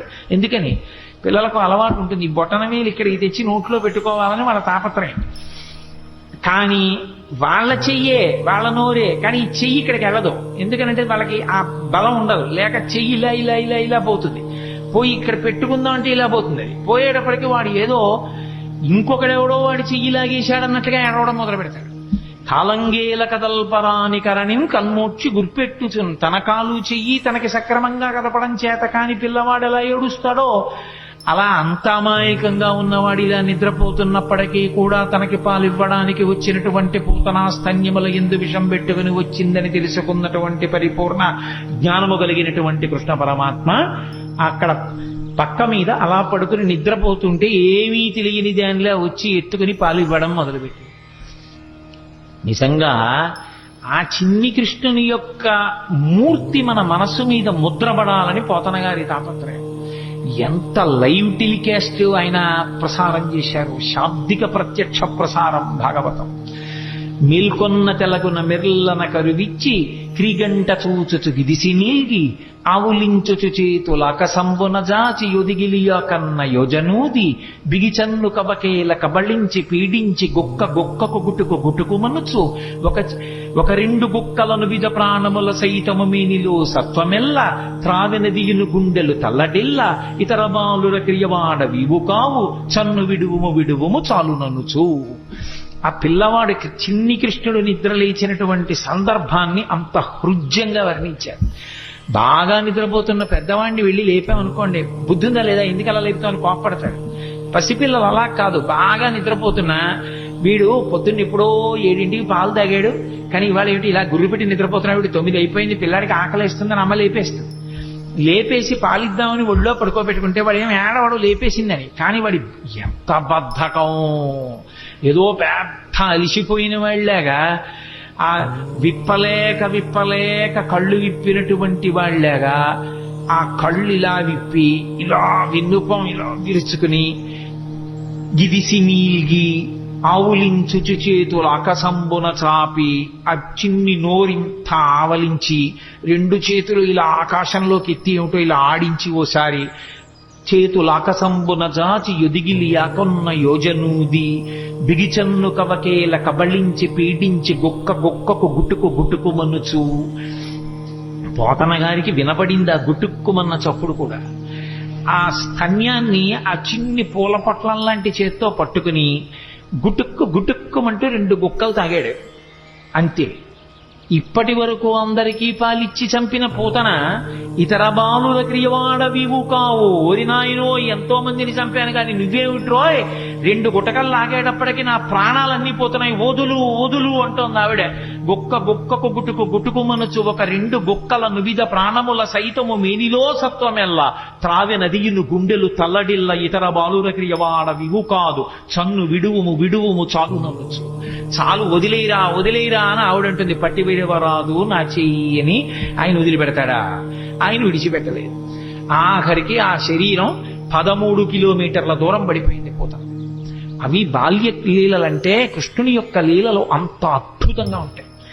ఏమీ ఎరగని వాళ్ళ పూతన శరీరం మీద పడి ఏడుస్తూ ఆడుకుంటున్నాడు. పాపం 13 కిలోమీటర్ల శరీరం దాని మీద ఎక్కి పెరిగెత్తింది ఆ పిచ్చి తల్లి యశోదాదేవి. ఆ గోపాల బాలురు గోపకాంతలు ఇంతమంది వెతికారు. నీలంగూలిన మీటి పెన్నురమపై నిర్భీతి క్రీడించు ఓ బాలారమ్మని మూపు చేర్చుకొని సంస్పర్శించి ఆరార్చుచున్ గోలాంగూలము తిప్పి గోరదములం జల్లించి గోమూత్రముం జల్లి తద్బాలాంగంబుల గోమయంబలదిరా 12 నామంబులన్. ఎక్కడ పిల్లవాడు బెంగపెట్టేసుకున్నాడో, ఎక్కడ భయపడిపోయాడో, ఇంత పెద్ద శరీరం మీద పడిపోయాడని పాపం ఆ పిచ్చి తల్లి యశోద గోపకాంతలు ఆయన్ని పగపగబా తీసుకెళ్లి ఓ ఆవు దగ్గరికి తీసుకెళ్లి దాని వెనకాతల కూర్చోబెట్టి తోక ఆయన చుట్టూ తిప్పి ఆ పేడ తీసుకొచ్చి ఆవు మూత్రం తీసుకొచ్చి ఆయన 12 అవయవాల మీద పెట్టి ఏదో శిరస్సును కేశవుడు రక్షించుగాక, హృదయమును గోవిందుడు రక్షించుగాక, మోకాళ్లను అదోక్షజుడు రక్షించుగాక, ఆయన 12 నామాలతోటే ఆయనకి రక్ష పెట్టారు. ఏమీ తెలియని వాళ్ళగా నిజంగా అమాయకంగా ఉన్న వాళ్ళగే ఆయన అమ్మతోటి అంతరక్ష పెట్టించుకున్నాడు. చిత్రం ఏమిటంటే 2 గుక్కలు తాగినందుకు గాను ఆ వసుదేవుడు మధురానగరం నుంచి తిరిగొస్తూ ఇంత పెద్ద శరీరం అడ్డంగా పడిపోయింది ఏమిటని పెద్ద కట్టె పుల్లలు ఇంధనాలు తీసుకొచ్చి దాని మీద పడేసి అగ్నిహోత్ర సంస్కారం చేసి వాసన వస్తుందని ఉత్తరీయ ముక్కుకు అడ్డం పెట్టుకుని వెళ్ళిపోతున్నారు. రగిలి పొగులు మగువ దేహము నుండి అగరు పరిమళముల పగలు వెడలే దేహకల్మషములు శ్రీహరిముఖమున త్రామబడుట చేసి భూవరేణ్య అంటారు పోతన గారు. 2 గుక్కలలో నేను నాది అన్న అహంకార మమకారాలన్నీ తాగేశాడు కాబట్టి ఆమె శరీరమునందు ఏ కల్మషం లేదు. అందుకే ఆమె శరీరం కాలిపోతుంటే అగరవత్తులు కాలిపోతున్న సువాసనలు వచ్చాయి. కన్న తల్లి ఏ స్థితి పొందుతుందో అటువంటి స్థితి పూతన పొందేసింది. దీని లోపల ఉన్నటువంటి తత్వం అర్థం అవ్వచ్చు, అర్థం కాకపోవచ్చు. కానీ చిన్ని కృష్ణుడు పాలు తాగి పూతనా సంహారం చేసినటువంటి సందర్భాన్ని వింటున్నప్పుడు మనసు రమించి ఆ చిన్ని కృష్ణుడి మీద హత్తుకుందనుకోండి చాలు. ఆ కృష్ణ పాద స్పర్శ చాలు సమస్త పాపములను తొలగతోస్తుంది. అంత శక్తివంతము. అందుకే అసలు పెద్దవాడైపోయినటువంటి కృష్ణ పరమాత్మ చేసినటువంటి లీలల గురించి చెప్పుకున్న కన్నా శ్రీకృష్ణుని యొక్క బాల్యలీలల గురించి చెప్పుకున్నట్టుగా చెప్పుకోరు పెద్దవాడి లీలలు. ఎందుచేత అంటే పెద్దవాడైపోయిన కృష్ణుని యొక్క లీలలు చాలా గంభీరంగా ఉంటాయి. చిన్ని కృష్ణుడిగా చేసినటువంటి లీలలు హృద్యంగా ఉంటాయి, ఆకర్షణీయంగా ఉంటాయి, ఆబాలగోపాలాన్ని ఆకర్షిస్తాయి. అందుకే వ్యాసుల వారు ఎంత అనుభవించారో, పోతన గారు ఎంత అనుభవించారో, మధుసూదన సరస్వతి ఎంత అనుభవించారో, లీలాశుకుడు ఎంత అనుభవించాడో, బాల్యలీలలకు ఉన్నంత గొప్ప స్థానం శ్రీకృష్ణ పరమాత్మ యొక్క అవతారంలో నిజానికి పెద్దవాడైపోయినటువంటి కృష్ణుడి యందు లేదని నేను అనను. కానీ మనం కూడా బాలకృష్ణుడి యొక్క మూర్తిని చూస్తే పొందేటటువంటి ఉత్సాహం పెద్ద కృష్ణుని యొక్క మూర్తిని చూస్తే పొందాం. బాలకృష్ణుని యొక్క లీలలు అంత అద్భుతంగా ఉంటాయి. అందుకే ఆ పోతన గారు బాలకృష్ణుడి యొక్క లీలల్ని ఎన్నిటినీ చెప్పారు. బాలురకు పాలు లేవని బాలింతలు మొరలు పెట్టపకపకనగియా బాలుండాలము చేయుచు ఆలకు గ్రేపులను విడిచెనంబోజాక్షి వారిల్లు సొచ్చి కడవల దూరంబుగ నీయి త్రాగితుదనా కడవల్ వీరింట నీసుతుండిడ వారికి వీరికి పెద్దవాదయ్య సతీ ఆడంజని మీగడ పెరుగోడక నీసుతుడు త్రావి ఒక ఇంచుకత కోడలి మూతింజరిమిన కోడలు ముచ్చనుచు అత్త కొట్టెల తాంగి.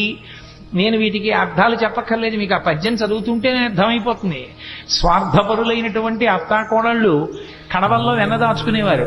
కృష్ణుడు ఎక్కడొస్తాడో అని. కృష్ణుడు ఏం చేశాడంటే రానే వచ్చాడు, ఓ రాత్రి వచ్చాడు, శుభ్రంగా వెన్నంతా తినేశాడు. వెళ్ళిపోయే ముందు కొంచెం వెన్న కోడలు మూతికి రాసి వెళ్ళిపోయాడు. అత్తగారు పొద్దున్న లేచి కడవ దగ్గరికి వెళ్ళింది. కడవలన్నీ ఖాళీ. కోడల్ని లేపడానికి వచ్చింది, మూతి మీద వెన్న ఉంది. ఆశిముత్సా రాత్రి నేను పడుకున్న తర్వాత వెన్నంతా తినేశావా అని ఆ కోడల్ని బట్టు కొట్టింది. దాచుకున్న వాళ్ళు అలా ఉంటారు. వచ్చిన అతిథుల్ని ఆదరించినటువంటి వాళ్ళు ఎంత అందంగా ఉంటారో, సంసారాలు ఎంత బాగుంటాయో చెప్పడానికి ఒక్కొక్క లీల వెనక మళ్ళీ ఒక్కొక్క తాత్పర్యం. బాలురకు పాలు లేవని బాలింతలు మొరలు పెట్ట పక పక్కన గియా బాలుండాలము చేయుచు ఆలకు గ్రేపులను విడిచి అంబోజాక్షి. మా పిల్లలకి పాలు లేకుండా చేసేసాడమ్మా, సాయంకాలం అయ్యేటప్పటికి ఎక్కడి నుంచి వచ్చాడో దూడలన్నీ వదిలేశాడు, ఆవుల దగ్గర పాలన్నీ తాగేశాయి, మా పిల్లలు ఏడుస్తున్నారని కొంతమంది గోపకాంతలు వచ్చి చెప్పారు. ఎన్ని లీలలో కుట్టి పుట్టడు నేడు దొంగిలబోయి వారిల్లు చొచ్చి తా ఉట్టి అందక పీటలు రోలు ప్రోవిడి ఎక్కి చేపెట్టజాలక కుండ కిందొక తూటునరించి మీ పట్టి మీగడపాలు చెరలు పట్టి తాగెతలోదరి. దీనికి అర్థం చెప్పాలని నేను అనుకోవట్లా, అంటాను కానీ మళ్ళీ చెప్తుంటాను. కృష్ణుడు ఇంటికి వెళ్ళాడు, ఆ అత్తా కోడలు ఉట్టి దొరికితే తాగేస్తాడని చెప్పి ఉట్టి కింద ఉంటే ప్రమాదం అని చెప్పి పైన కట్టేశాడు. తీసుకెళ్లేదో చిక్కంలో పెట్టి పైన కట్టారు. రానే వచ్చాడు, చూశాడు, ఓహో ఈ అత్తా కోడలు పైకి కట్టారా ఎలా అనుకున్నాడు. పీటలు రోళ్లు అన్ని తీసుకొచ్చాడు, అక్కడ వేసాడు, వాటి మీద ఎక్కాడు. ఇలా చెయ్యి పెడదామని చూశాడు, అందలేదు. పీటలు రోళ్లు వేసుకున్న అందనంత పైకి పెట్టేశారా, వీళ్ళ పని చెప్పాలనుకున్నాడు. ఓ రాయి ఒకటి తీసి కిందకి అన్నం పెట్టాడు. చక్కగా పైనుంచి కారిపోతోంది. హాయిగా అందరూ చేరలు పట్టి తాగారు, వెళ్ళిపోయారు. భాగవతం కాదు కానీ నాకు ఇది చెప్పినప్పుడల్లా జ్ఞాపకం వస్తూ ఉంటుంది. ఒక చోట ఒక అత్తా కోడలు అంతకన్నా చాలా తెలివైన వాళ్ళు ఇలా వచ్చి ఎక్కడో ఉట్టి కట్టి పెట్టినా తాగేస్తున్నాడని వాళ్ళు ఏం చేశారంటే కుండ చుట్టూ గంటలు కట్టారు. వచ్చి ముట్టుకున్నాడో గంటలు మోగుతాయి, అప్పుడు పట్టుకోవచ్చు అనుకున్నాడు. ఆయన ఏం చేశాడు, పీట వేసుకున్నాడు, రోడ్లు వేసుకున్నాడు, పిల్లల్ని ఎక్కించాడు, ఆ వీపులు ఎక్కాడు, దగ్గరికి వెళ్ళాడు. ఎలా ముట్టుకోవడం, ముట్టుకుంటే గంటలు మోగుతాయి. చూశాడు పరాత్పరుడు, ఆయన శాసనానికి ఏది లొంగదే. ఓ గంటలలారా మీరు బ్రోగపడు అన్నాడు. అవి విన్నాయి. చక్కగా వెన్న తీశాడు, పిల్లలందరికీ పెట్టాడు. ముందు వాళ్ళకి పెడితే కానీ తను తిండవు. అందరికీ అందిందా, అందింది. ఇప్పుడు ఆఖరణ తను తీసుకుని ఇలా నోటి దగ్గర పెట్టుకున్నాడు, గంటల కనకన మోగి. అరే మిమ్మల్ని మోగద్దన్నాను కదా, ఎందుకు మోగారన్నాయి. ఏం చెప్పమంటావు పరమేశ్వర, వాళ్ళకి పెడితే ఊరుకున్నా, నువ్వు నోట్లో పెట్టుకుంటే నైవేద్యం అలవాటు గంట మోగడం, అందుకని మోగేశామన్నాయి. అలా ఎంతమంది ఎన్ని అనుభవించారో మహానుభావుడు. వేలుపుల్లటి నాకంటెను వేలుపు మరి ఎవ్వడనచుబి కబకెనగిమా వేలుపుల్ల గోడపైనో హేలావతి నీత నూజుడింగిలి చేసన్. వచ్చిన పిల్లలకి అతిథులకి అన్నం పెట్టకుండా ఏమిటో బొమ్మలను అన్నీ పెట్టి నైవేద్యాలు అంటూ కూర్చుంటామేమిటి, నేనే పెద్ద పరమేశ్వరుండని చెప్పి ఆవిడ కళ్ళు మూసుకు ధ్యానం చేస్తుంటే చక్క చక్కెర పొంగలి అవి తినేసి మిగిలింది ఆ బొమ్మలకి రాసేసి వెళ్ళిపోయాడు. నాకన్నా వేలుపెవడో నీ తిన్నానులే చాలన్నాడు. కొడుకులు లేరని వకసతి వగవగ తన్ను మగనిగా గైకొనినన్ కొడుకులు కలిగెదరనిపై పడినాడిది వినువు శిశువు పనులే తల్లి అంటుంది ఇంకో గోపిక వచ్చి. ఏదో పాపం గోపబాలురు అందరూ ఆవుల్ని పట్టుకుని వెళ్ళిపోయారు. పెళ్ళై చాలా కాలం అయింది, ఈ అమ్మాయికి పిల్లలు పుట్టలేదని ఏదో మాట్లాడుకుంటున్నారు వాళ్ళు. ఎక్కడి నుంచి వచ్చాడో గబగబా వచ్చాడు. మీ ఆయన్ని నమ్ముకుంటే ఏం పిల్లలు పుడతారమ్మా, నన్ను నమ్ముకోనా ఆవిడ మీద పడ్డాడు. అది వచ్చి చెప్పింది ఓ గోపకాంత. అది ధూర్తచేష్టితంగా కనిపిస్తుంది వినడానికి, కానీ అది ధూర్తచేష్టితం కాదు. పుట్టు గొడ్రాళ్లకు బిడ్డలిచే గోవిందుడే. భక్తి కలిగి ఉంటే నా యందు అమ్మా నీ గర్భదోషాన్ని తొలగించి నీకు సంతానం ఇస్తాను అని దాని అర్థం. కాబట్టి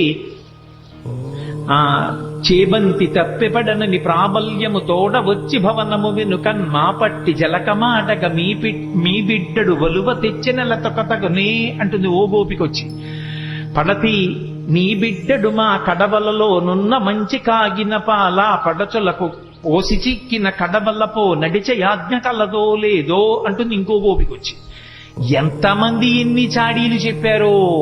ఇన్ని చెప్తే ఆ యశోదంది అన్య మెరుగడు తన ఎంత ఆడుచుండు మంచి వాడితడెగ్గులు మనరమ్మ రామలారత్రిలో కాభిరామలార అంది. ఎందుకమ్మా అని మాట్లాంటారు, మా పిల్లాడు ఎప్పుడు గుమ్మం దాటి వెళ్ళనివాడు అంటుంది.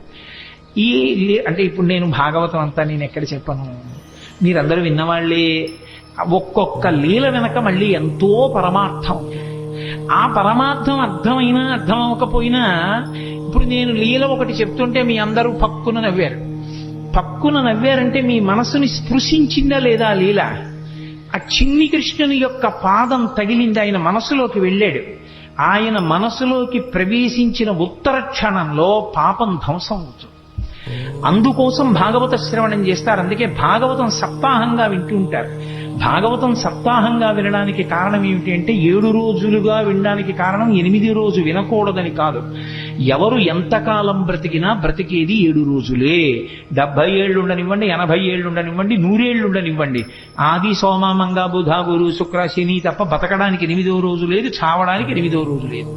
ఉండేది 7 రోజులే. కాబట్టి ఆ 7 రోజులు భాగవత శ్రవణం చెయ్యవలసిందే.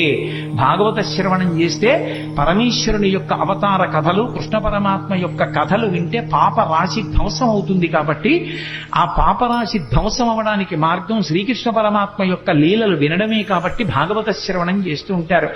ఎంతమంది పెద్దలు ఎన్ని రీతులు అనుభవించారో మహానుభావుడు. నేను మీకు తెలుసు, నేను తరచుగా అంటుంటాను, శ్రీకృష్ణ కర్ణ ఎప్పుడు చదివిందో నేను ఈ భాగవతం, శ్రీకృష్ణ కర్ణామృతం ఇవన్నీ ఎప్పుడో ఏదో సభలో అంటుంటాను. కానీ ఎన్నాళ్ళు అయిందో నేను అసలు ఆ పుస్తకాలు ముట్టుకుని చదివి.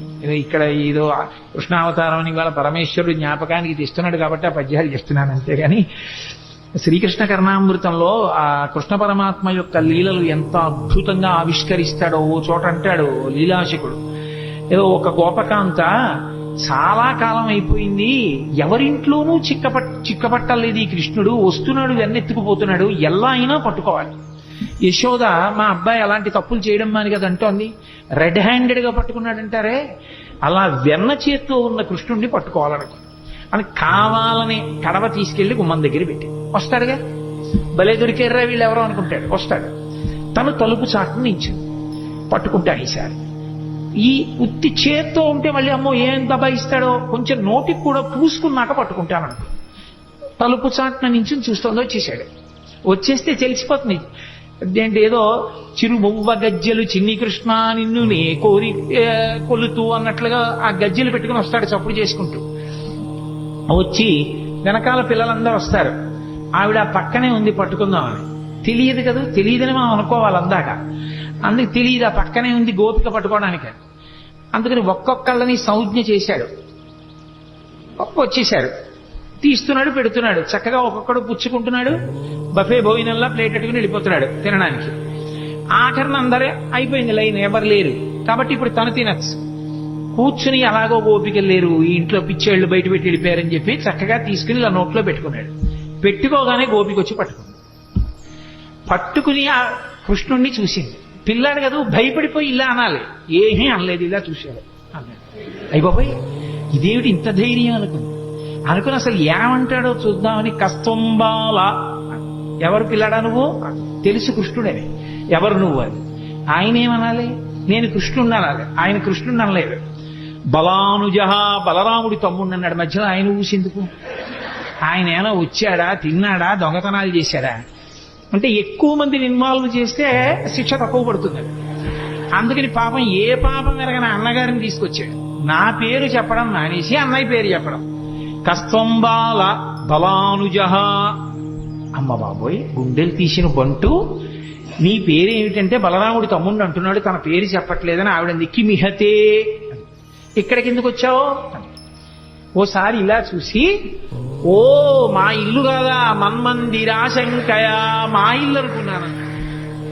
అమ్మ బాబోయ్ మీ ఇల్లు అనుకుని వచ్చావా? ఇంత నిజంగా గుండెలు తీసిన బంటూరా నాయనా నువ్వు అనుకుని ఓ సరే పోన్లే. యుక్తం తం నవనీత పాత్ర వివరే హస్తం కిమర్థం యసేహే. బాగుందిరా నాయన, మరి వెన్నకుండలో చెయ్యెందుకెట్టావు?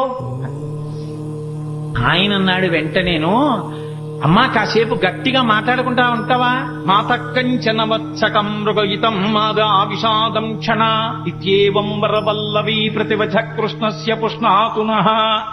ఎందుకమ్మా అంత గట్టిగా ఊరికే ఏంటి వెన్న కుండలో చెయ్యట్టావు, ఇక్కడికి ఎందుకు వచ్చావు అని అరుస్తాయంటే, మా ఆవు దూడ ఒకటి తప్పిపోయింది, వెన్నకుండలో ఉందేమో అని వెతుకుతున్నాను, అరిస్తే పారిపోతుంది దూడ. వెన్నకుండలో దూడ దూరిందా, చెయ్యి పెట్టి వెతుకుతున్నావా, దూడ పారిపోతుందా అని తెల్లబోయి ఆవిడ చెయ్యి వదిలేసింది, పారిపోయింది. అలా నిర్భయంగా గోపకాంత పట్టుకున్నా కూడా తిరగబడి జవాబు చెప్పిన కృష్ణుడు ఉన్నాడే, ఆయన మమ్ము రక్షించుగాక అంటాడు. కృష్ణస్య పుష్ణాతు నహ. నహ అంటే సంస్కృతంలో మమ్ములను అని. శంకరాచార్యుల వారు సౌందర్యలహరిలో ఎక్కువేస్తారు నహ అన్న శబ్దాన్ని. కాబట్టి కృష్ణస్య పుష్ణాతు నహ, మమ్ము రక్షించుగాక. అబ్బో ఇన్ని అనుభవించాడండి, ఒకటా రెండా? నిద్రపోతున్నటువంటి ఆ చిన్ని కృష్ణుడి దగ్గరికి వెళ్ళి యశోదాదేవి కథ చెప్తోంది. పిల్లలకి ఏదో కథ చెప్పకపోతే నిద్రపోరుగా. అమ్మ ఏదైనా కథ చెప్పు, పడుకుంటాను. సరే చెప్తాను విను అని. ఆవిడికి ఏం తెలుసు పాపం, వచ్చినవాడు విష్ణు అవతారం కృష్ణుడేనని. రామో నామ బభూవ హుం తదబలా సీతేతి హుం తాం పితృవాచా పంచవటీ తటే విహరణస్తస్యాహరద్రావణః నిద్రార్థం జననీ కథామితి హరే హుంకారత శృణ్వతః సౌమిత్రే క్వధనుర్ధనుర్ధనురితి వ్యగ్రాగిరప్పాంతునః. లీలాశుకుడు అంటాడు, అమ్మ కథ చెప్తోంది. రామో నామ బభూవ, రాముడనేటటువంటి రాజుండేవాడు అన్నాడు. పడుకుంటున్నాడు కదా పిల్లాడు అని ఏదో కథ చెప్పాలి. ఆయన కథే పాపం, ఆయన కథేనా ఆవిడికి ఏం తెలుసు, అందుకని చెప్తోంది. రామో నామ బభూవ హుం తదబలా సీతేతి హుం. ఆయనకి భార్య ఉండేది, ఆవిడ పేరు సీతమ్మ. తాం పితృవాచా పంచవటీ తటే విహరణస్తస్యాహరద్రావణః.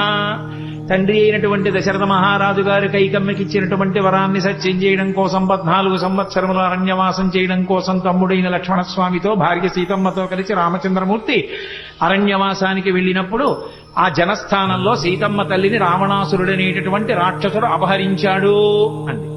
ఇప్పుడు అనలేదు.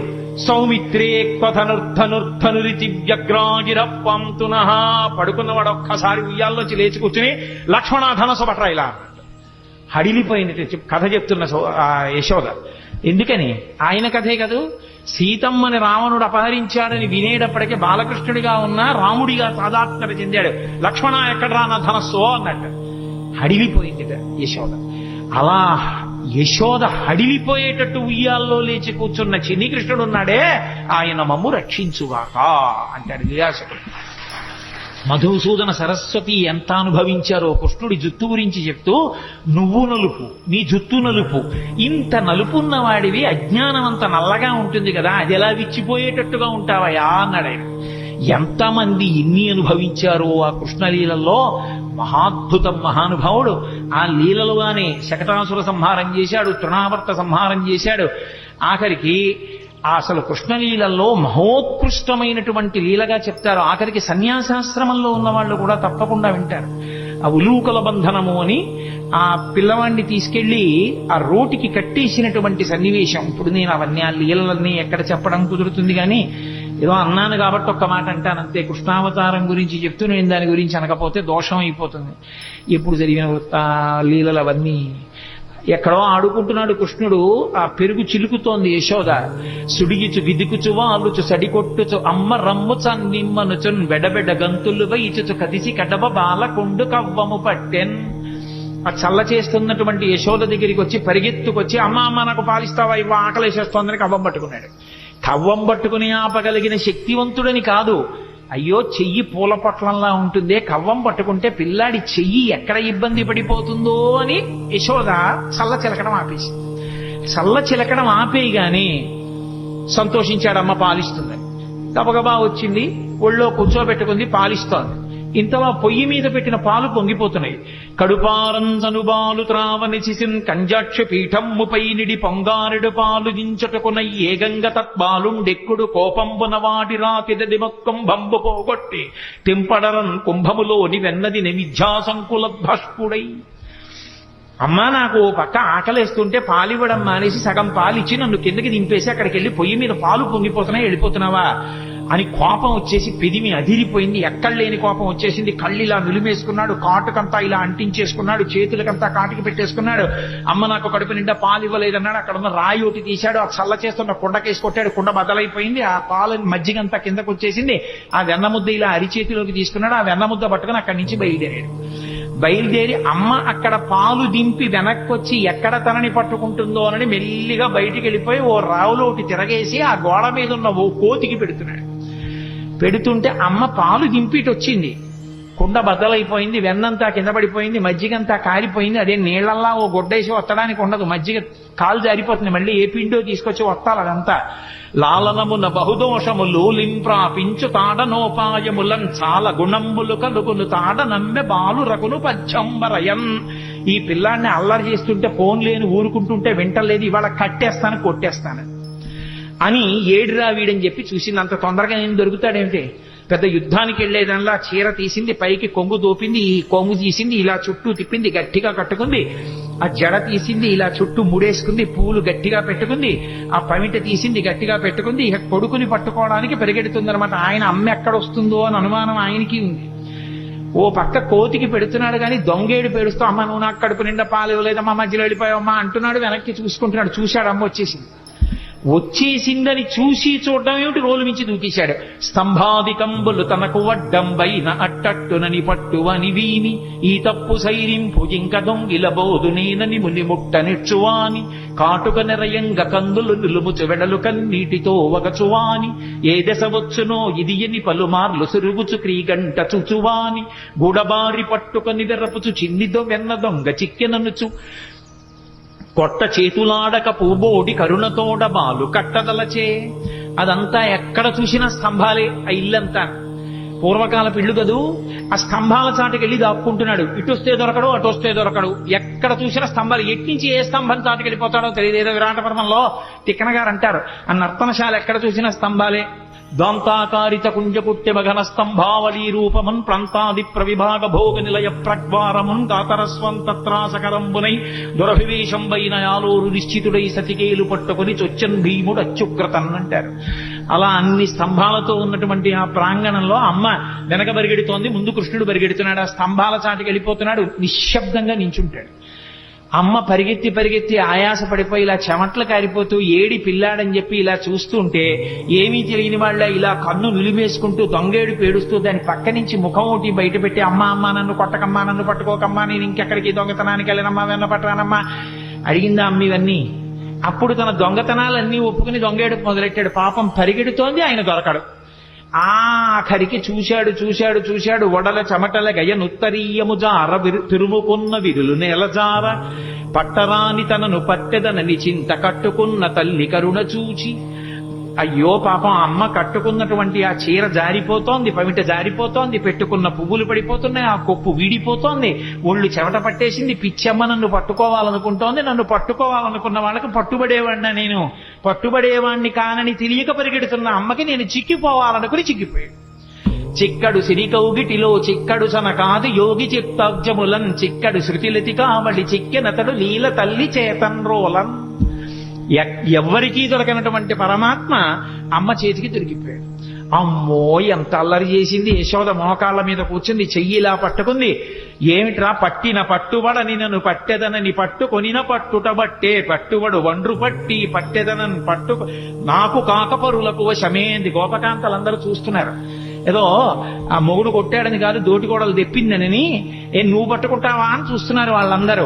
పట్టుకున్నానా లేదా నా కొడుకుని సంతోషం. అందుకని మోకాళ్ళ మీద కూర్చుని వాడి చెయ్యిలా పట్టుకుని ఇలా చూపించింది.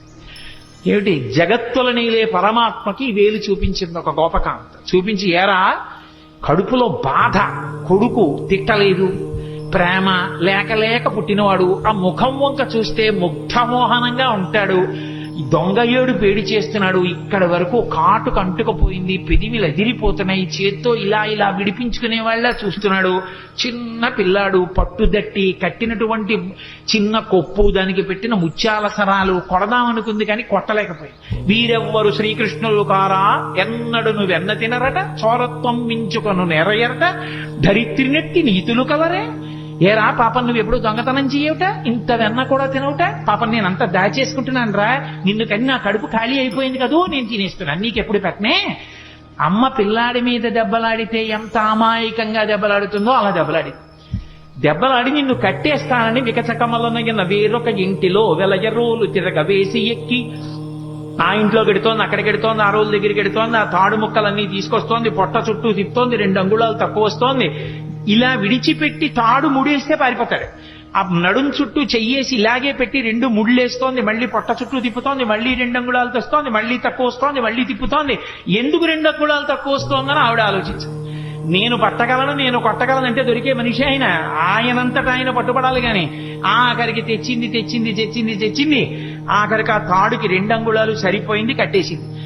పోతన గారు అన్నారు, జ్ఞానులచే దానులచే మౌనులచే యోగ సంవిధానులచే తన్ పూని నిబద్ధుండగునే శ్రీనాథుడు భక్తియుతుల చేతన్ బోలన్ అన్నారు. నేను కట్టెయ్యాలని తాపత్రయపడి ఒళ్ళంతా చెమట పట్టిన యశోదాదేవికి తాను దొరికిపోవాలని దొరికిపోయినటువంటి చిన్ని కృష్ణుడు తప్ప నిజంగా లోకంలో ఆయనని పట్టగలిగిన వాళ్ళు ఉన్నారా, కట్టగలిగిన వాళ్ళు ఉన్నారా? అలా కట్టేసి తీసుకెళ్లి రోటికి కట్టేసింది. ఉలువుకల బంధన లీల అని ఆయన్ని కట్టిన లీల విన్నంత మాత్రం చేత కర్మపాశములు తెగిపోతాయి. అసలు చిన్ని కృష్ణుడిగా ఆయన చేసిన అల్లరి యశోదాదేవి పొందిన ఆనందం బహుశా ఎవరు పొందరు. భాగవతం పద్యాలు నోటికి వచ్చిన వాళ్ళు ఇంట్లో పసిపిల్లలుంటే పాడుకుని ఎప్పటికప్పుడే ఆ సందర్భాన్ని చూసి ఆ పద్యాలు చదువుకుని సంతోషపడిపోవచ్చు. అసలు ఆ పిల్లలకి స్నానం చేయించడం ఎంత అందంగా వర్ణించారండి పోతన గారు. ఆ పిల్లాన్ని పడుకోబెట్టి బాలునికి నూనె తలయంటి పసుపు రాసి బోర్రు కాడించి హరి రక్ష పొమ్మటంచు జలములొక కొన్ని చుట్టి రాతల్లి దీవించి తొట్లను నిచి పాడిరయ్యు విదలెల్లా అన్నారు. పసిపిల్లలకి స్నానం చేయిస్తే ఎలా చేయిస్తారో అలా వృద్ధ గోపకాంతలు వచ్చి ఆ పిల్లాన్ని ఇలా కాళ్ళు ఇటువైపు పక్కకి తల కిందకి ఉండేటట్టుగా పడుకోబెట్టి నూనెలో చేయి కృష్ణ పరమాత్మని పడుకోబెట్టుకుని ఆయన ఒళ్ళంతా నూనె రాసి వెనక్కి తిప్పి బోర్లా పడుకోబెట్టి ఆ వీపుకంతా నూనె రాసి ఆయన్ని ఒళ్ళంతా పసుపు రాసేసి ఇలా పైకి తీసి కూర్చోబెట్టి పిల్లాడి తల నిలబెట్టడం చేతకాక ఇలా అంటుంటే తల వెనకాల ఇలా పట్టుకుని ముందు ఇలా చేయి పెట్టమని ఉక్కిరి బిక్కిరి అయిపోతాడని తలమించి గోరువెచ్చ నీళ్లు పోసేస్తుంటే అంటూ బొత్స అక్కడిస్తూ ఆయన స్నానం చేసిన తర్వాత ఆ నీళ్లు ఇలా చెట్టు తిప్పి నీకు శ్రీరామరక్ష 1000 ఏళ్ల ఆయుష్ 1000 ఏళ్లు ఐశ్వర్యంతో ఉండాలి, బుట్టడు పిల్లలతోటి 2 బుట్టల మనవలతోటి 3 బుట్టల మునిమనవలతోటి 4 బుట్టల ఇనుమనవలతోటి నీ ఇంటికి ఎప్పుడు అతిథులు వస్తూ ఎప్పుడు కంచాలు వేస్తూ అన్నాలు పెడుతూ ఐశ్వర్యంతో పాండిత్యంతో పద్యాలు చెప్తూ సభా గౌరవాలు పొందుతూ ఎంతో గౌరవాన్ని పొందాలరా నాన్న అని చెప్పి ఆ తల్లి ఆ గోపకంతా ఆశీర్వచనం చేస్తోంది. ఎవరికి? లక్ష్మీనాథుడైనటువంటి పరమాత్మకి. అందుకెళ్ళాడు నందవ్రజానికి. అమాయకుడై వెళ్ళలేదు. వాళ్ళు ఎంత స్వచ్ఛమైన హృదయాలున్న వాళ్ళు. అందుకే ఎవరైనా తనక కొడుకు పుడితే ఆనందిస్తారు. అందులో కొడుకులు లేని వాళ్ళు చాలా మంది ఉన్నారు.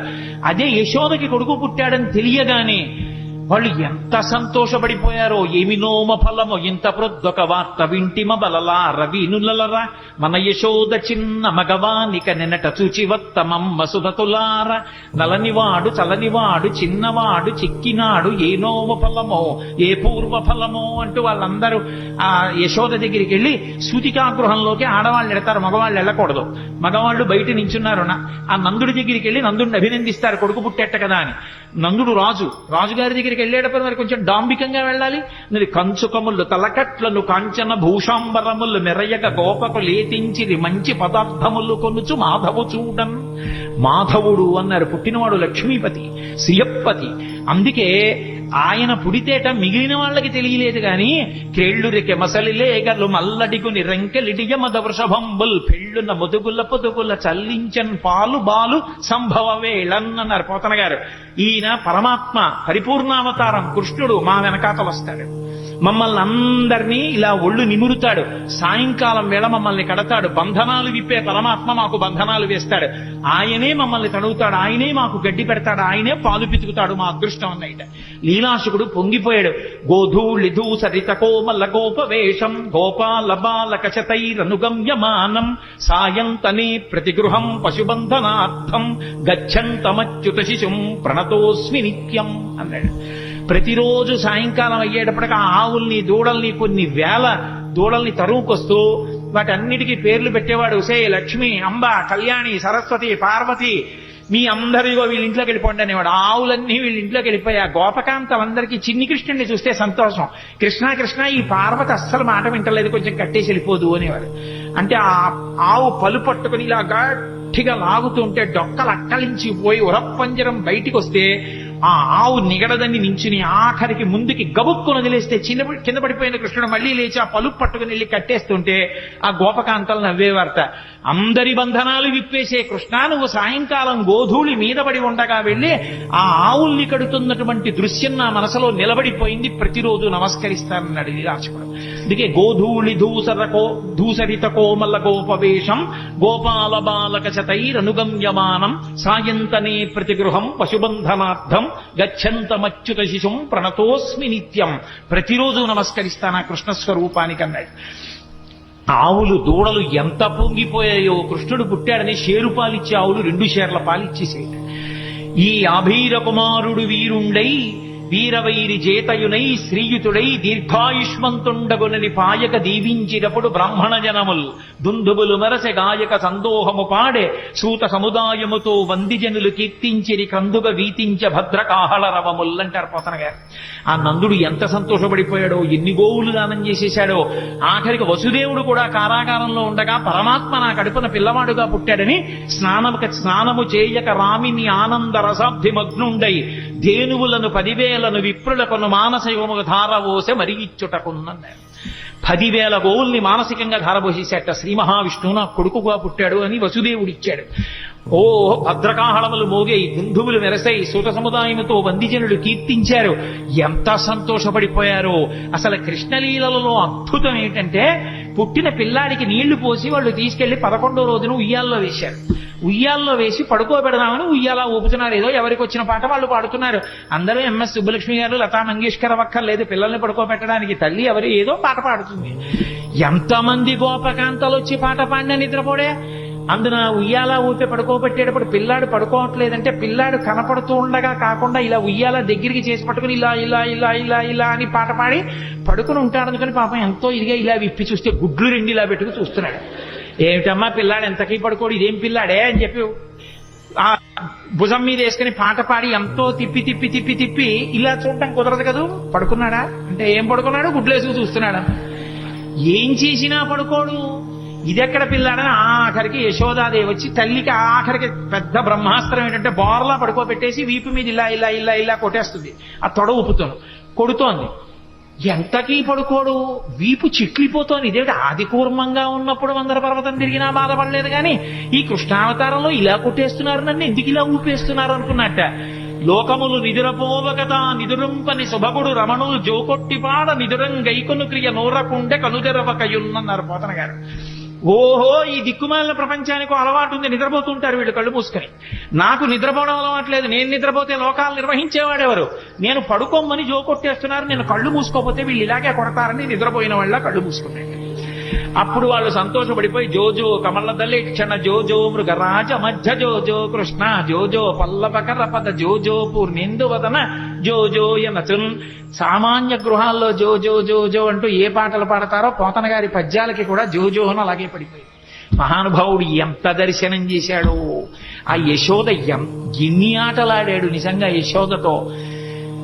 ఎక్కడికో వెళ్ళేవాడు చాటున కూర్చుని ఎవ్వరూ చూడకుండా మట్టి తినేస్తుండేవాడు.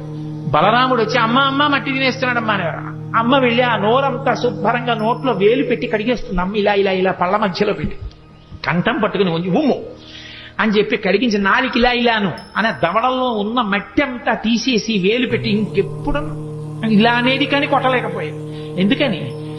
సర్వ జగత్తులను నిర్వహించే పరమాత్మ ముఖంలో ఆ సంతోషం ఆ నవ్వు చూసేటప్పటికి ఆవిడ ఏమీ చేయలేకపోయాడు. ఆఖరికి ఓ రోజున మళ్ళీ దొంగతనంగా మట్టి తినేస్తున్నాడు. ఆయన భార్యేగా భూకాంత మట్టి తింటున్నాడు. చూశాడు బలరాముడు. అమ్మ అమ్మ మళ్ళీ మట్టి తినేస్తున్నాడమ్మా అన్నయ్య అన్నాడు. ఆ తమ్ముడు మట్టి తినేస్తున్నాడమ్మా. పరిగెత్తుకొచ్చింది యశోద చేయబట్టుకుంది. ఏరా మన్నీటికి భక్షింతువు మన్ నియమము లేల మన్నింతువు అన్నయో సకులును చెప్పెదరన్నామ నేల వేరు పదార్థము లేదే. ఎంత గొప్పగా పడ్డాయండి పోతన గారికి పద్యాలు.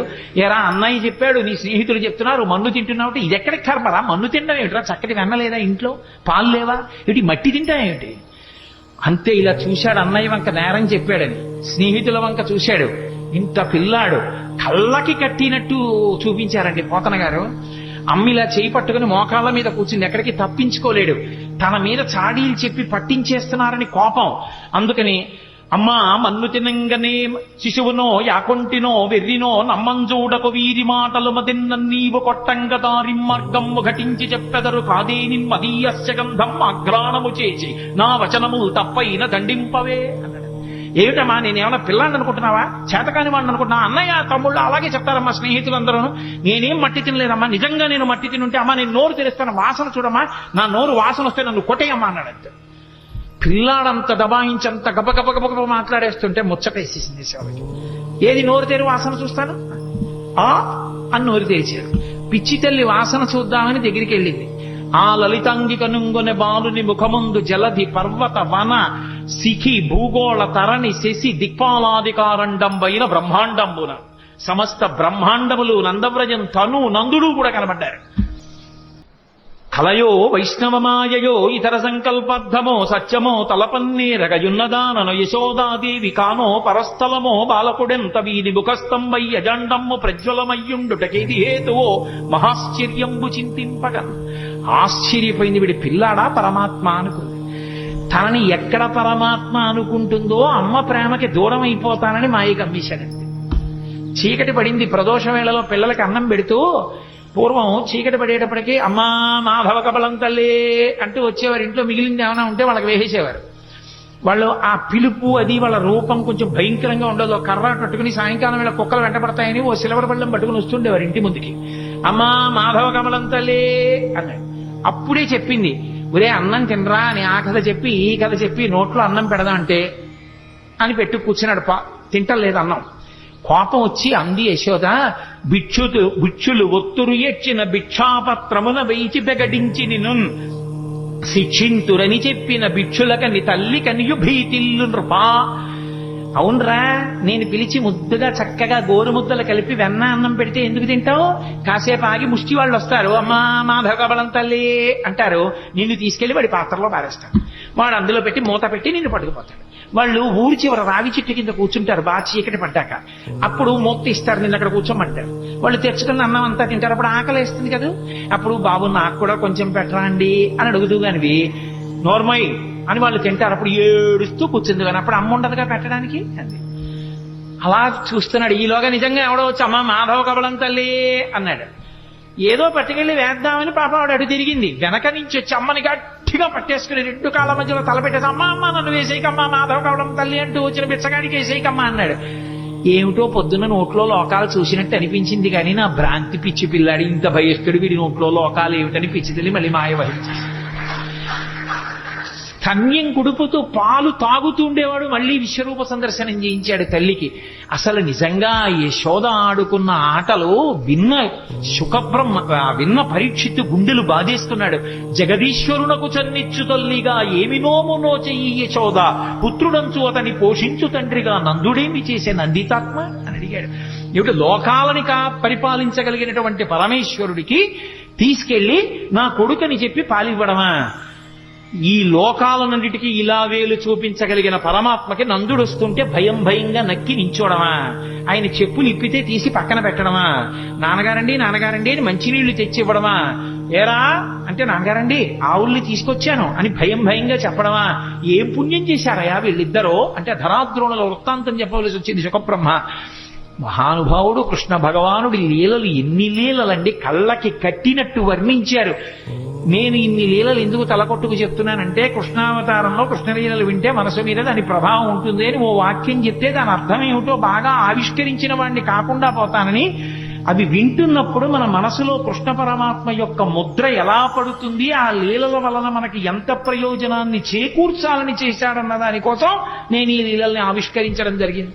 నిజంగా ఆ కాళీయమర్దనంలో విసదామోదరు పాదఘాతనకతుల్ వేవేల చందంబులన్ ప్రసభాటోపమచూప బాపపణ భృచ్చటామండలం వసహం వై పగిలిన్ మడుల్ చదరగా నాస్యంబులన్ చోడితం వెసగన్ దంస్ట్రలు నుగ్గుగాక గరడ వహ్నిజ్వాలికల్ వెల్వడన్. ఆ తోక పట్టుకుని ఆ పడగల మీదకెక్కి ఒక్కొక్క పడగ కిందకి దిగేట్టుగా గుద్ది పైకి లేస్తుంటే మళ్ళీ ఎక్కి తొక్కుతుండేవాడు. యమునా వీజ మృదంగ వజ్జములు మ్రోయం తీర గోపౌఘర్ష మనోజ్ఞ ధనితంబు గేయముగ జంచత్కాలి తవ్యాలి రంగ తరంగ తలంబునన్ పశుగతిన్ గంజాక్షు నిర్మద్దనాక్షము హృద్యద్భుత భీమమై పరగ దివ్యశ్రేణి చూచెందివిన్. అద్భుతమైనటువంటి తాండవం ఆ కాళీయుడి పడగల మీద. ఎన్ని లీలలు ఒకటా రెండా, ఎన్ని లీలలు చేశాడో మహానుభావుడు. ఆఖరికి గోపాల బాలురందరితో కలిసి చల్ది తిండం. మనం ఏదో ఆ కార్తీక మాసం వచ్చేటప్పటికి వనభోజనం అంటాం. అసలు నిజంగా వనభోజనానికి ఆద్యుడెవరు అంటే కృష్ణ పరమాత్మే. గోపాల బాలురందరితో కలిసి ఆ చల్ది బంతులు తినడం కోసమని బయలుదేరాడు. ఏదో ఇంట్లో ఉన్నటువంటి సద్యన్నం ఆవకాయ ముద్దలు పట్టుకుని బయలుదేరారు వాళ్ళందరూ. ఓడి పెసరావకాయ, ఓడి ఆవకాయ, ఒకటి మాగాయ, ఒకటి కాయావకాయ, రకరకాల బూరగాయలు అన్ని పట్టుకుని బయలుదేరారు. అందరూ వెళ్ళారు. చిత్రం ఏమిటంటే ఆ పిల్లలకి కృష్ణ పరమాత్మ చెప్తే తప్ప ఆకలేస్తోందన్న విషయం కూడా తెలియదు. ఆ స్వరూపం అటువంటిది. ఎండన్మగ్గితిరకటింబడితిరా రెండు ఎలా విచారింపగా రెండో బాలకులారయనచున్. ఆకలేస్తోంది, మీకు ఎండెక్కిపోయింది, రెండిరా అన్నం తినండిరా అని అందరినీ పిలిస్తే వాళ్ళు ఇలా పంక్తి వేసుకుని తినరు వాళ్ళు. ఎందుకంటే వాళ్ళకి కృష్ణుడు కనపడాలి. అందుకని వాళ్ళు గుండ్రంగా కూర్చుంటారట. పోతన గారు అన్నారు, జలజంత స్థిత కన్నికం తిరిగిరా కూర్చుండి వీక్షించచున్ శిలలున్ పల్లవముల్ లతల్ తీగలు పత్రంబులు పుష్పంబులు కంచంబులుగా భుజించిరతటన్ గోపర్భకుల్ భూవరా.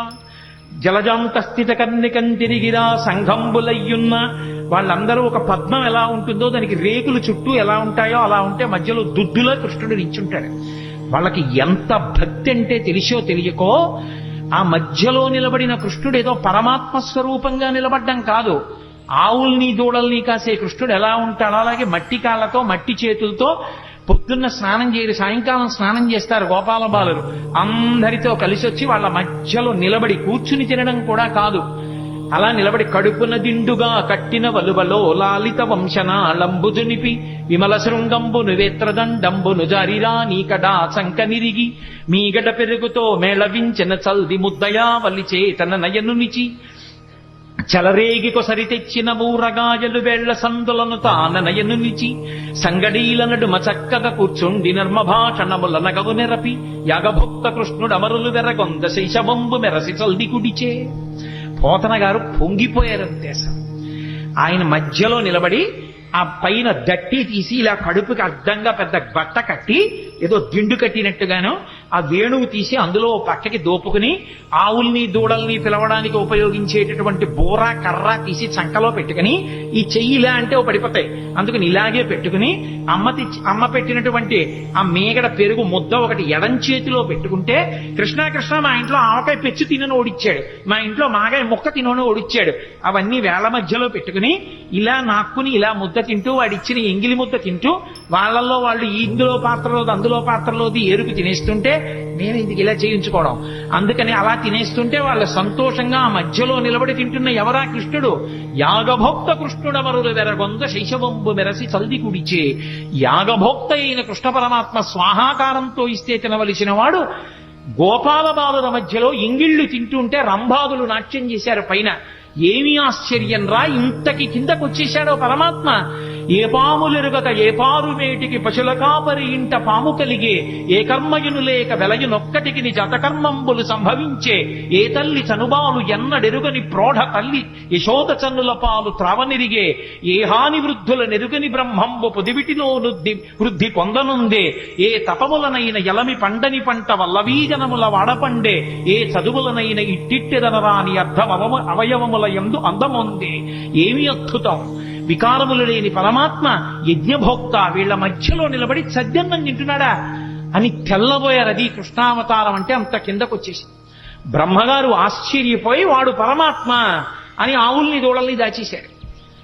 ఏమీ తెలియని వాళ్ళ వెళ్ళి చూశాడు. ఓహో, నా కొడుకు నా నాభికమలంలో పుట్టినవాడు నన్నే మాయి చేద్దామని ఆవుల్ని దూడల్ని పట్టుకుపోయాడు.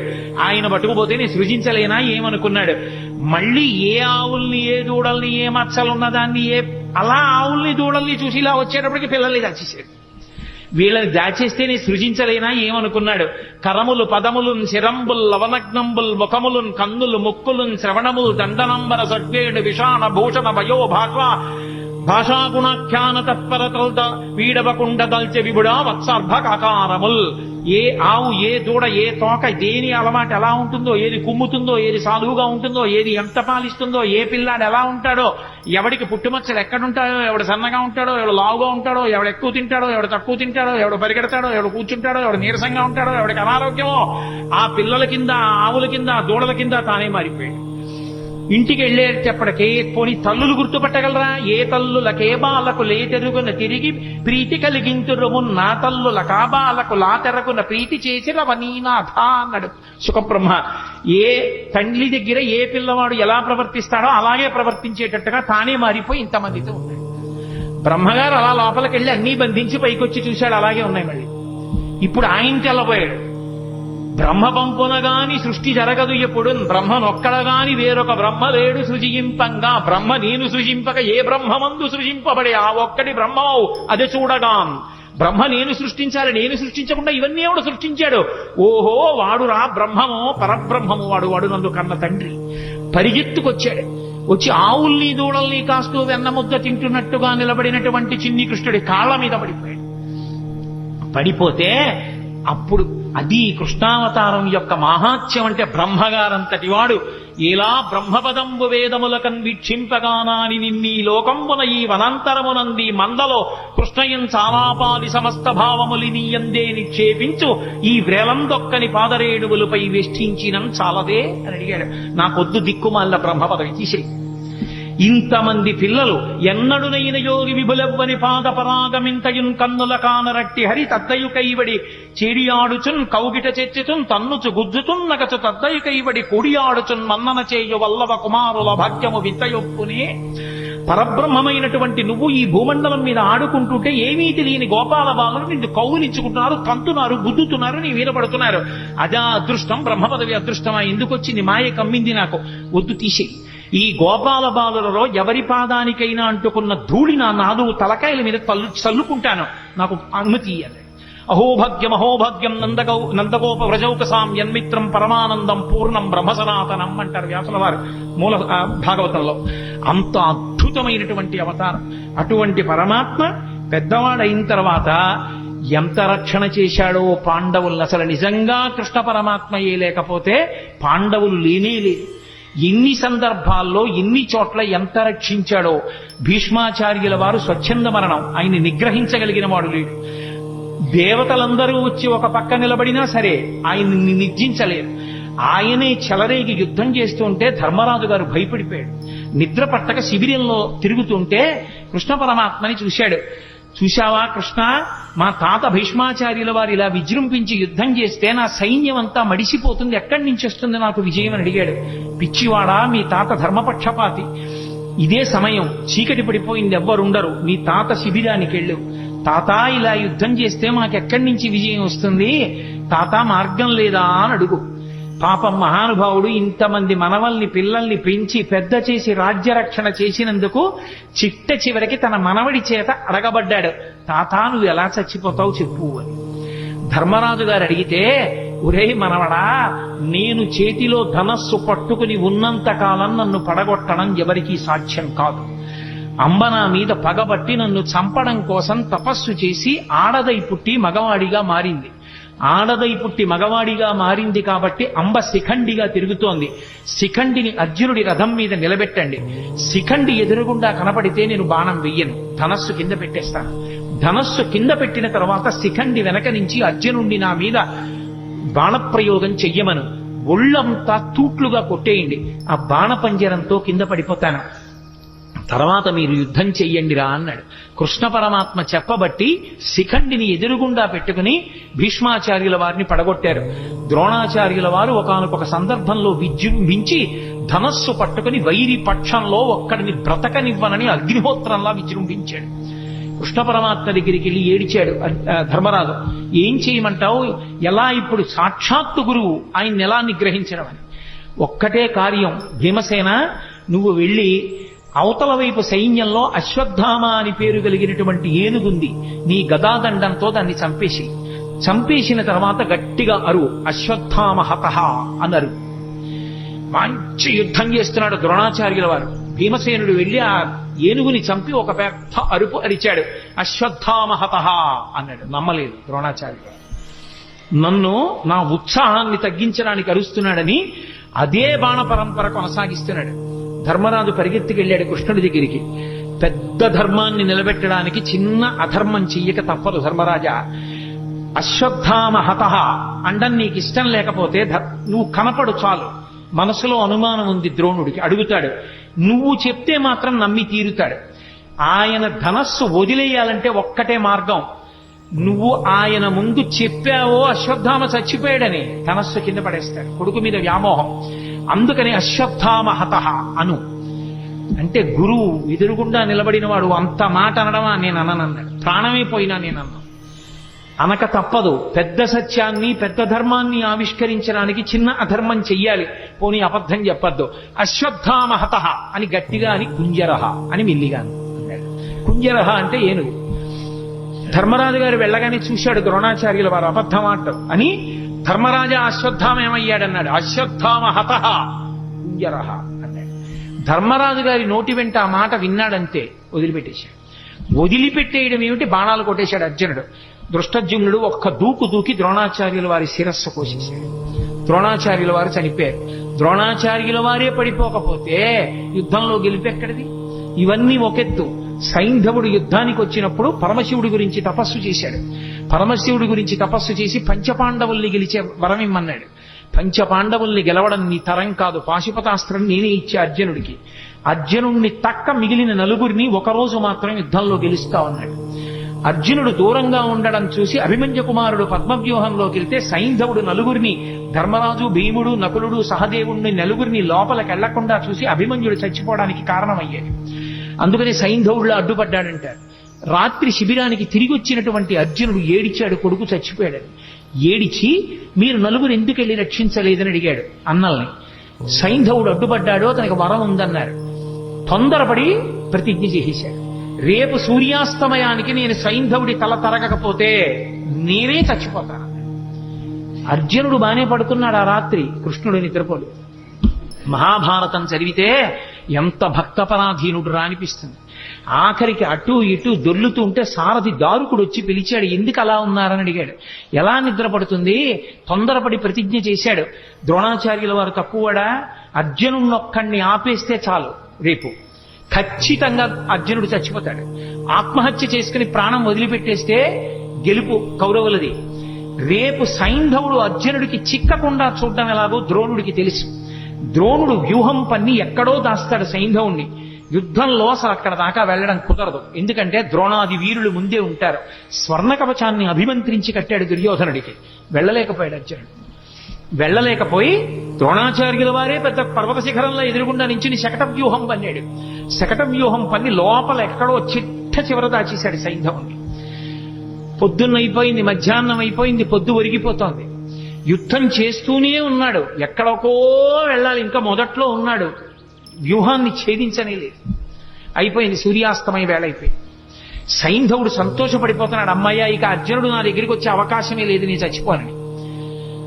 చిన్న బుచ్చుకున్నాడు అర్జునుడు. అయిపోతోంది సూర్యాస్తమయం, కాబట్టి చంపలేని సైంధవుణ్ణి. అయిపోయింది కురుక్షేత్ర యుద్ధం, నేను ప్రాణం విడిచిపెట్టవలసిందే.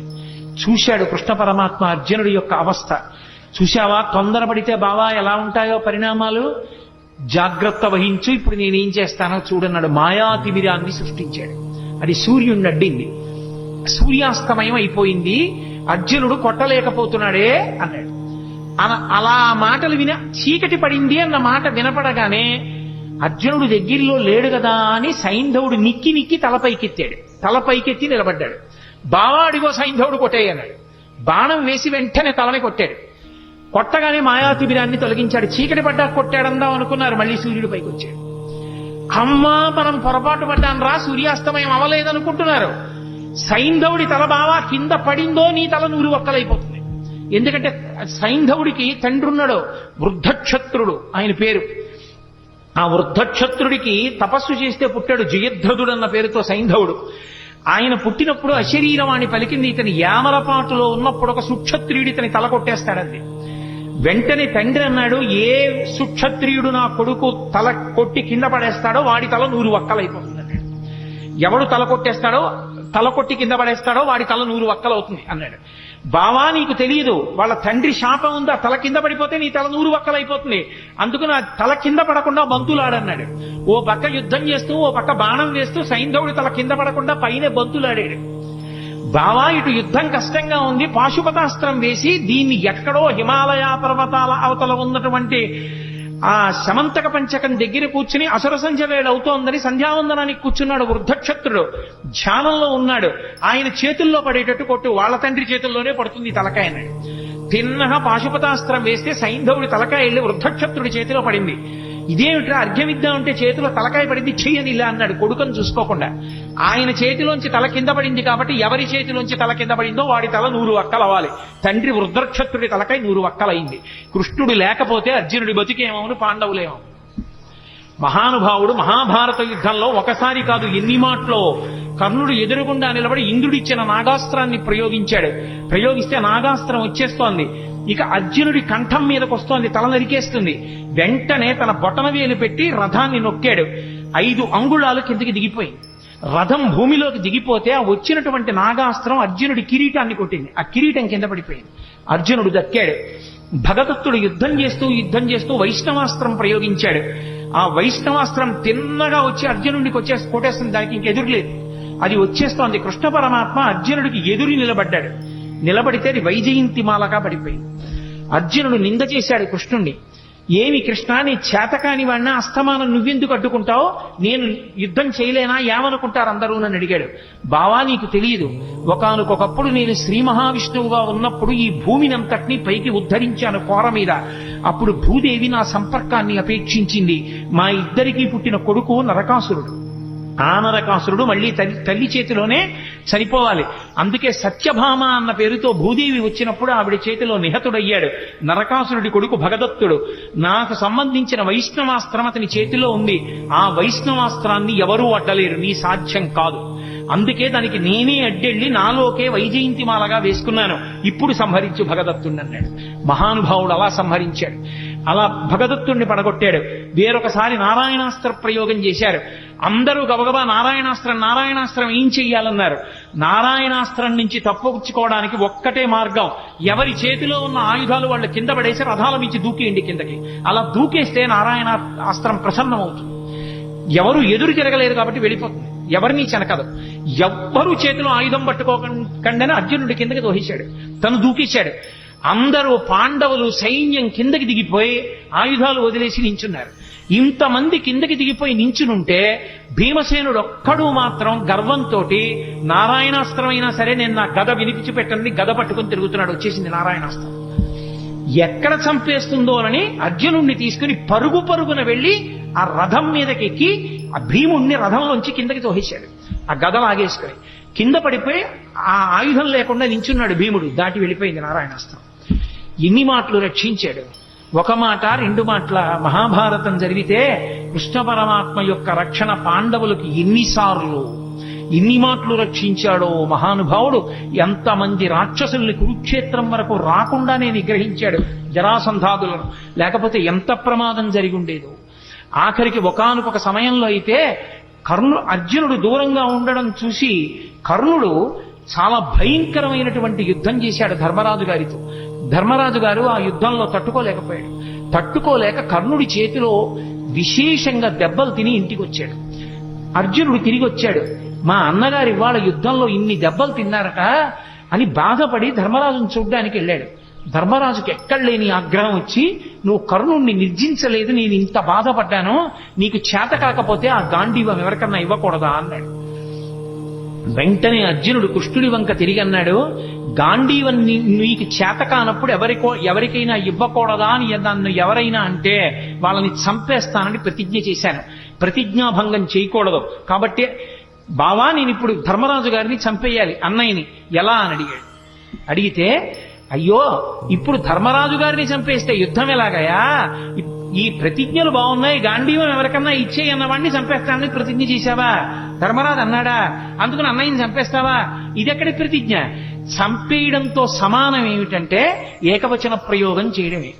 గురువుని కాని, తండ్రిని కాని, అన్నని కాని ఏకవచన ప్రయోగం చేస్తే అంటే గౌరవం తప్పించి ఏకవచన ప్రయోగం చేస్తే, ప్రత్యేకించి గురువుని చంపేసిన పాపం వేయడానికి ఎప్పుడేస్తారంటే ఏకవచన ప్రయోగం చేస్తే. అందుకని ఏకవచన ప్రయోగం చేయి, నువ్వు అని మాట్లాడితే నువ్వు ధర్మరాజుని చంపేసినట్టే, అక్కడతో వదిలిపెట్టేసేయను. ధర్మరాజుని నువ్వు అని సంబోధించి మాట్లాడాడు అర్జునుడు, కాబట్టి నువ్వు అన్నయ్యని చంపినట్టే, ఇంకా వదిలిపెట్టేసేయన్నాడు. మళ్ళీ అన్నాడు, నేను అన్నయ్యని చంపేసిన పాపం మూట కట్టుకున్నాను కాబట్టి నాకు ఈ దిక్కుమాలిన యుద్ధం వద్దు, నేనే చచ్చిపోతాను. మళ్ళీ ఇదోటి మొదలెట్టావా? ఇప్పుడు నువ్వు చచ్చిపోతే ఏమా యుద్ధం జరుగుతుంది రా నాయనా అన్నాడు. అన్నయ్యనంత మాట అన్నాను, అన్నయ్యని చంపిన పాపం నా ఖాతాలోకి వచ్చింది కాబట్టి నేను చచ్చిపోతానంతే. ధర్మరాజునంత మాట అన్నాక ఇంకా నేను యుద్ధం చేయను అన్నాడు. ఇప్పుడు నువ్వు చచ్చిపోయినంత పని చెయ్యాలంటే ఒకటే, నిన్ను నువ్వు పొగుడుకో చచ్చిపోయినట్టే అన్నాడు. అంటే అప్పుడు అర్జునుడు తనని తాను పొగుడుకున్నాడు. ఇప్పుడు నువ్వు చచ్చిపోయినట్టే. ఎవరైనా వాణ్ణి వాడు పొగుడుకుంటే వాడు చచ్చిపోయినట్టే, కాబట్టి ఇప్పుడు నువ్వు బ్రతికినట్టు అన్నాడు. అప్పుడు మళ్ళీ యుద్ధానికి తీసుకొచ్చాడు అందరినీ. ఒకసారా, 2 సార్లా, ఎన్నిసార్లు? ఆఖరికి యుద్ధం అంతా అయిపోయింది. యుద్ధం అంతా అయిపోయిన తర్వాత నదీ తీరానికి తీసుకెళ్లి రథాన్ని నిలబెట్టి, బావా నీకు సంబంధించినటువంటి యుద్ధ పరికరాలన్నీ తీసుకుని రథం దిగి దూరంగా వెళ్ళిపో అన్నాడు. అర్జునుడు కిందకి దిగిపోయి అన్నీ తీసుకుని దూరంగా వెళ్ళిపోయి నించున్నాడు. కృష్ణ పరమాత్మ స్వామి హనుమని వెళ్ళిపోమన్నారు పతాకం నుంచి. రథాన్ని ఆవహించి ఉన్నటువంటి సమస్త భూతములను వెళ్ళిపోమన్నారు. వెళ్ళిపోమ్మని కృష్ణ పరమాత్మ రథంలోంచి కిందకి దూకారంటే రథం భగ్గున కాలిపోయింది. అడిగాడు అర్జునుడు, బావా ఇదేంటి రథం ఇలా కాలిపోయిందని అడిగాడు. నాయనా ఇది ఎప్పుడో కాలిపోయింది. భీష్మ, ద్రోణ, కర్ణ మహావీరులు ప్రయోగించినటువంటి బాణ పరంపరలకి ఈ రథం కాలిపోయింది. నువ్వు కాలిపోతావని దీన్ని కాలిపోకుండా ఆపాను. ఇప్పుడు ఇక యుద్ధంలో విజయం సాధించావు కాబట్టి ఈ రథాన్ని కాలిపోవడానికి అనుమతించాను. కాబట్టి బావా రథం కాలిపోయింది అన్నాడు. నిజంగా కృష్ణ పరమాత్మ యొక్క అండే పాండవులకు లేకపోతే గెలవగలరా? మహానుభావుడు యుద్ధంలో నిలబడ్డాడు కాబట్టి రక్షించాడు. అన్న బలరాముడే భీమసేనుణ్ణి చంపుతానన్నప్పుడు కాపాడాడు. ఆఖరికి యుద్ధం అంతా అయిపోయిన తర్వాత 9 కొడుకుల్ని భీముడే చంపాడన్న కారణం మీద భీముణ్ణి ఉరే నాయన దగ్గరకు రారా కౌగిలించుకుంటానన్నాడు ధృతరాష్ట్రుడు. పాపం అమాయకంగా వెళ్ళిపోతున్నాడు భీమసేనుడు.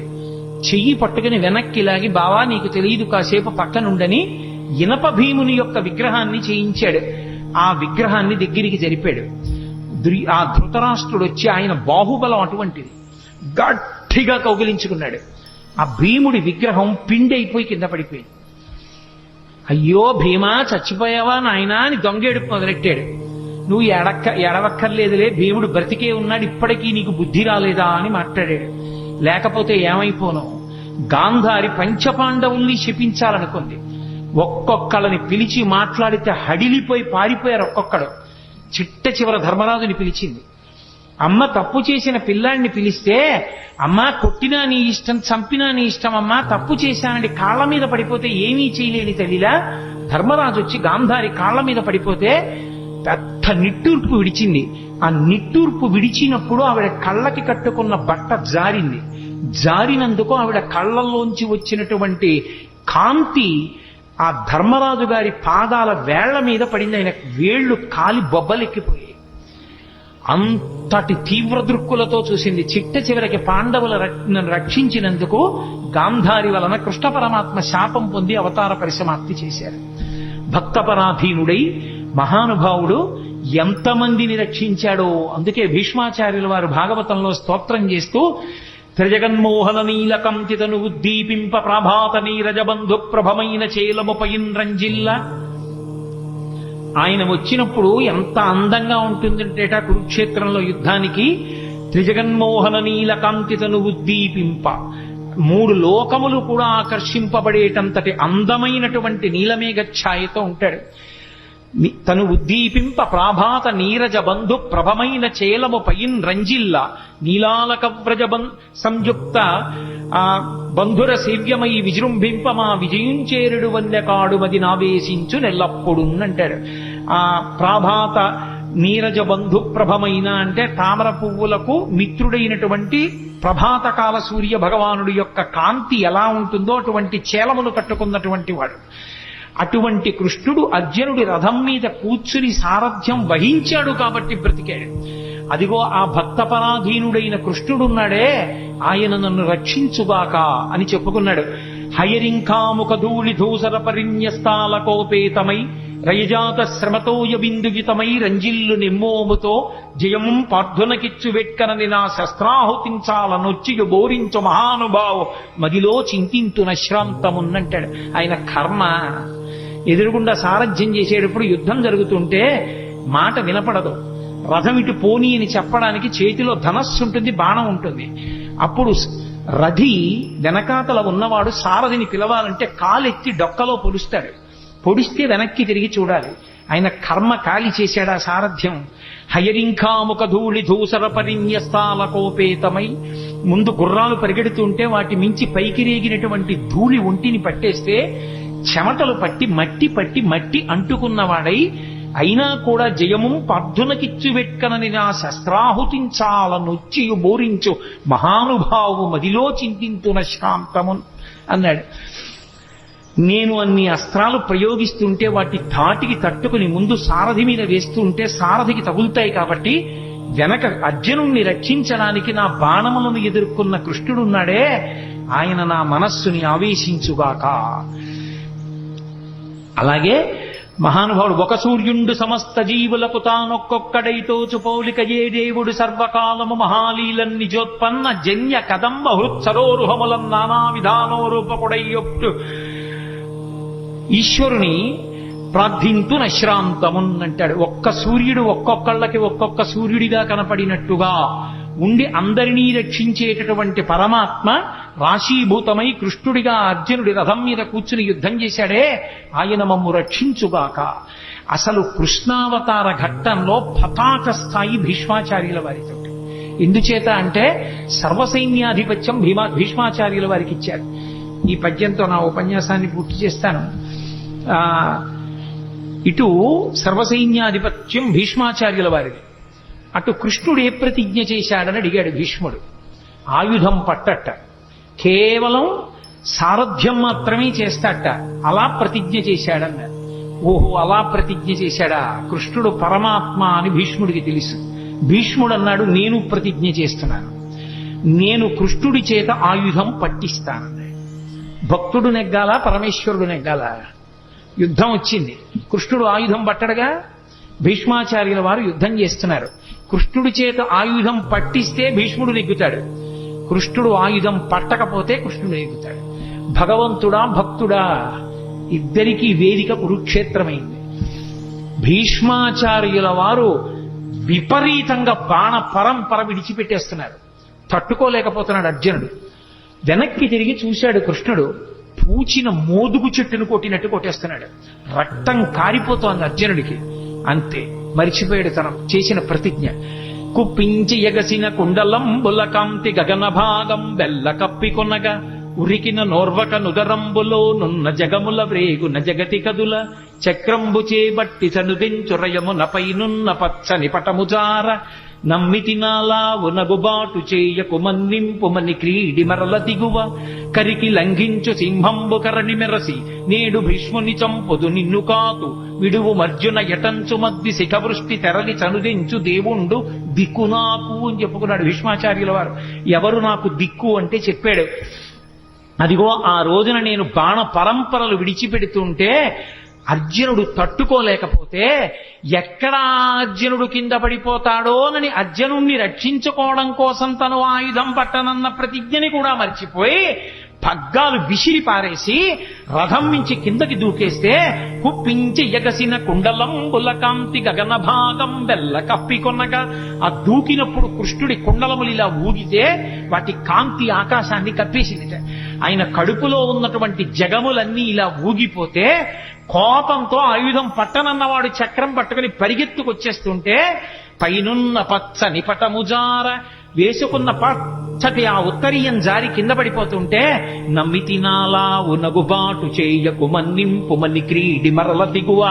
బావా బావా అర్జునుడు చేతకాని వాడు కాకపోతే కృష్ణుడు ఆయుధం పట్టుకున్నాడని లోకం చెప్పుకుంటుంది. బావా వదిలేయి వదిలేయి వదిలేయి అని అర్జునుడు వెంట పడుతుంటే నేను సారథ్యం చేస్తుండగా నా వెనక నువ్వు ఉండగా నాకు పరమభక్తుడమైన నిన్ను నా ఎదురుకుండా ఇన్ని బాణాలు పెట్టి కొట్టేస్తాడా?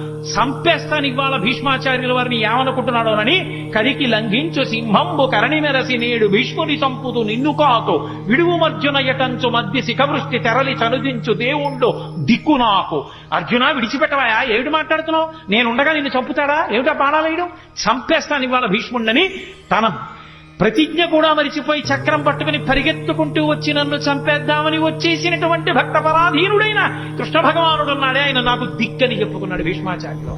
అంతటి మహానుభావుడు కృష్ణావతారం అంటే ప్రాతస్మరణీయం. ఆ కృష్ణ భగవానుణ్ణి తలుచుకుంటే చాలు జగదాచార్యుడు. ఎన్ని యుగాలైపోయినా కూడా లోకానికి జ్ఞానాన్ని పెంచిపెట్టడానికి భగవద్గీతనిచ్చినటువంటి మహానుభావుడు, అనుగీతనిచ్చినటువంటి మహానుభావుడు. అంతటి కృష్ణ పరమాత్మ, అంత గొప్ప అవతారం, పరిపూర్ణావతారం. అటువంటి కృష్ణావతారం తర్వాత వచ్చినటువంటి అవతారం కల్కి అవతారం.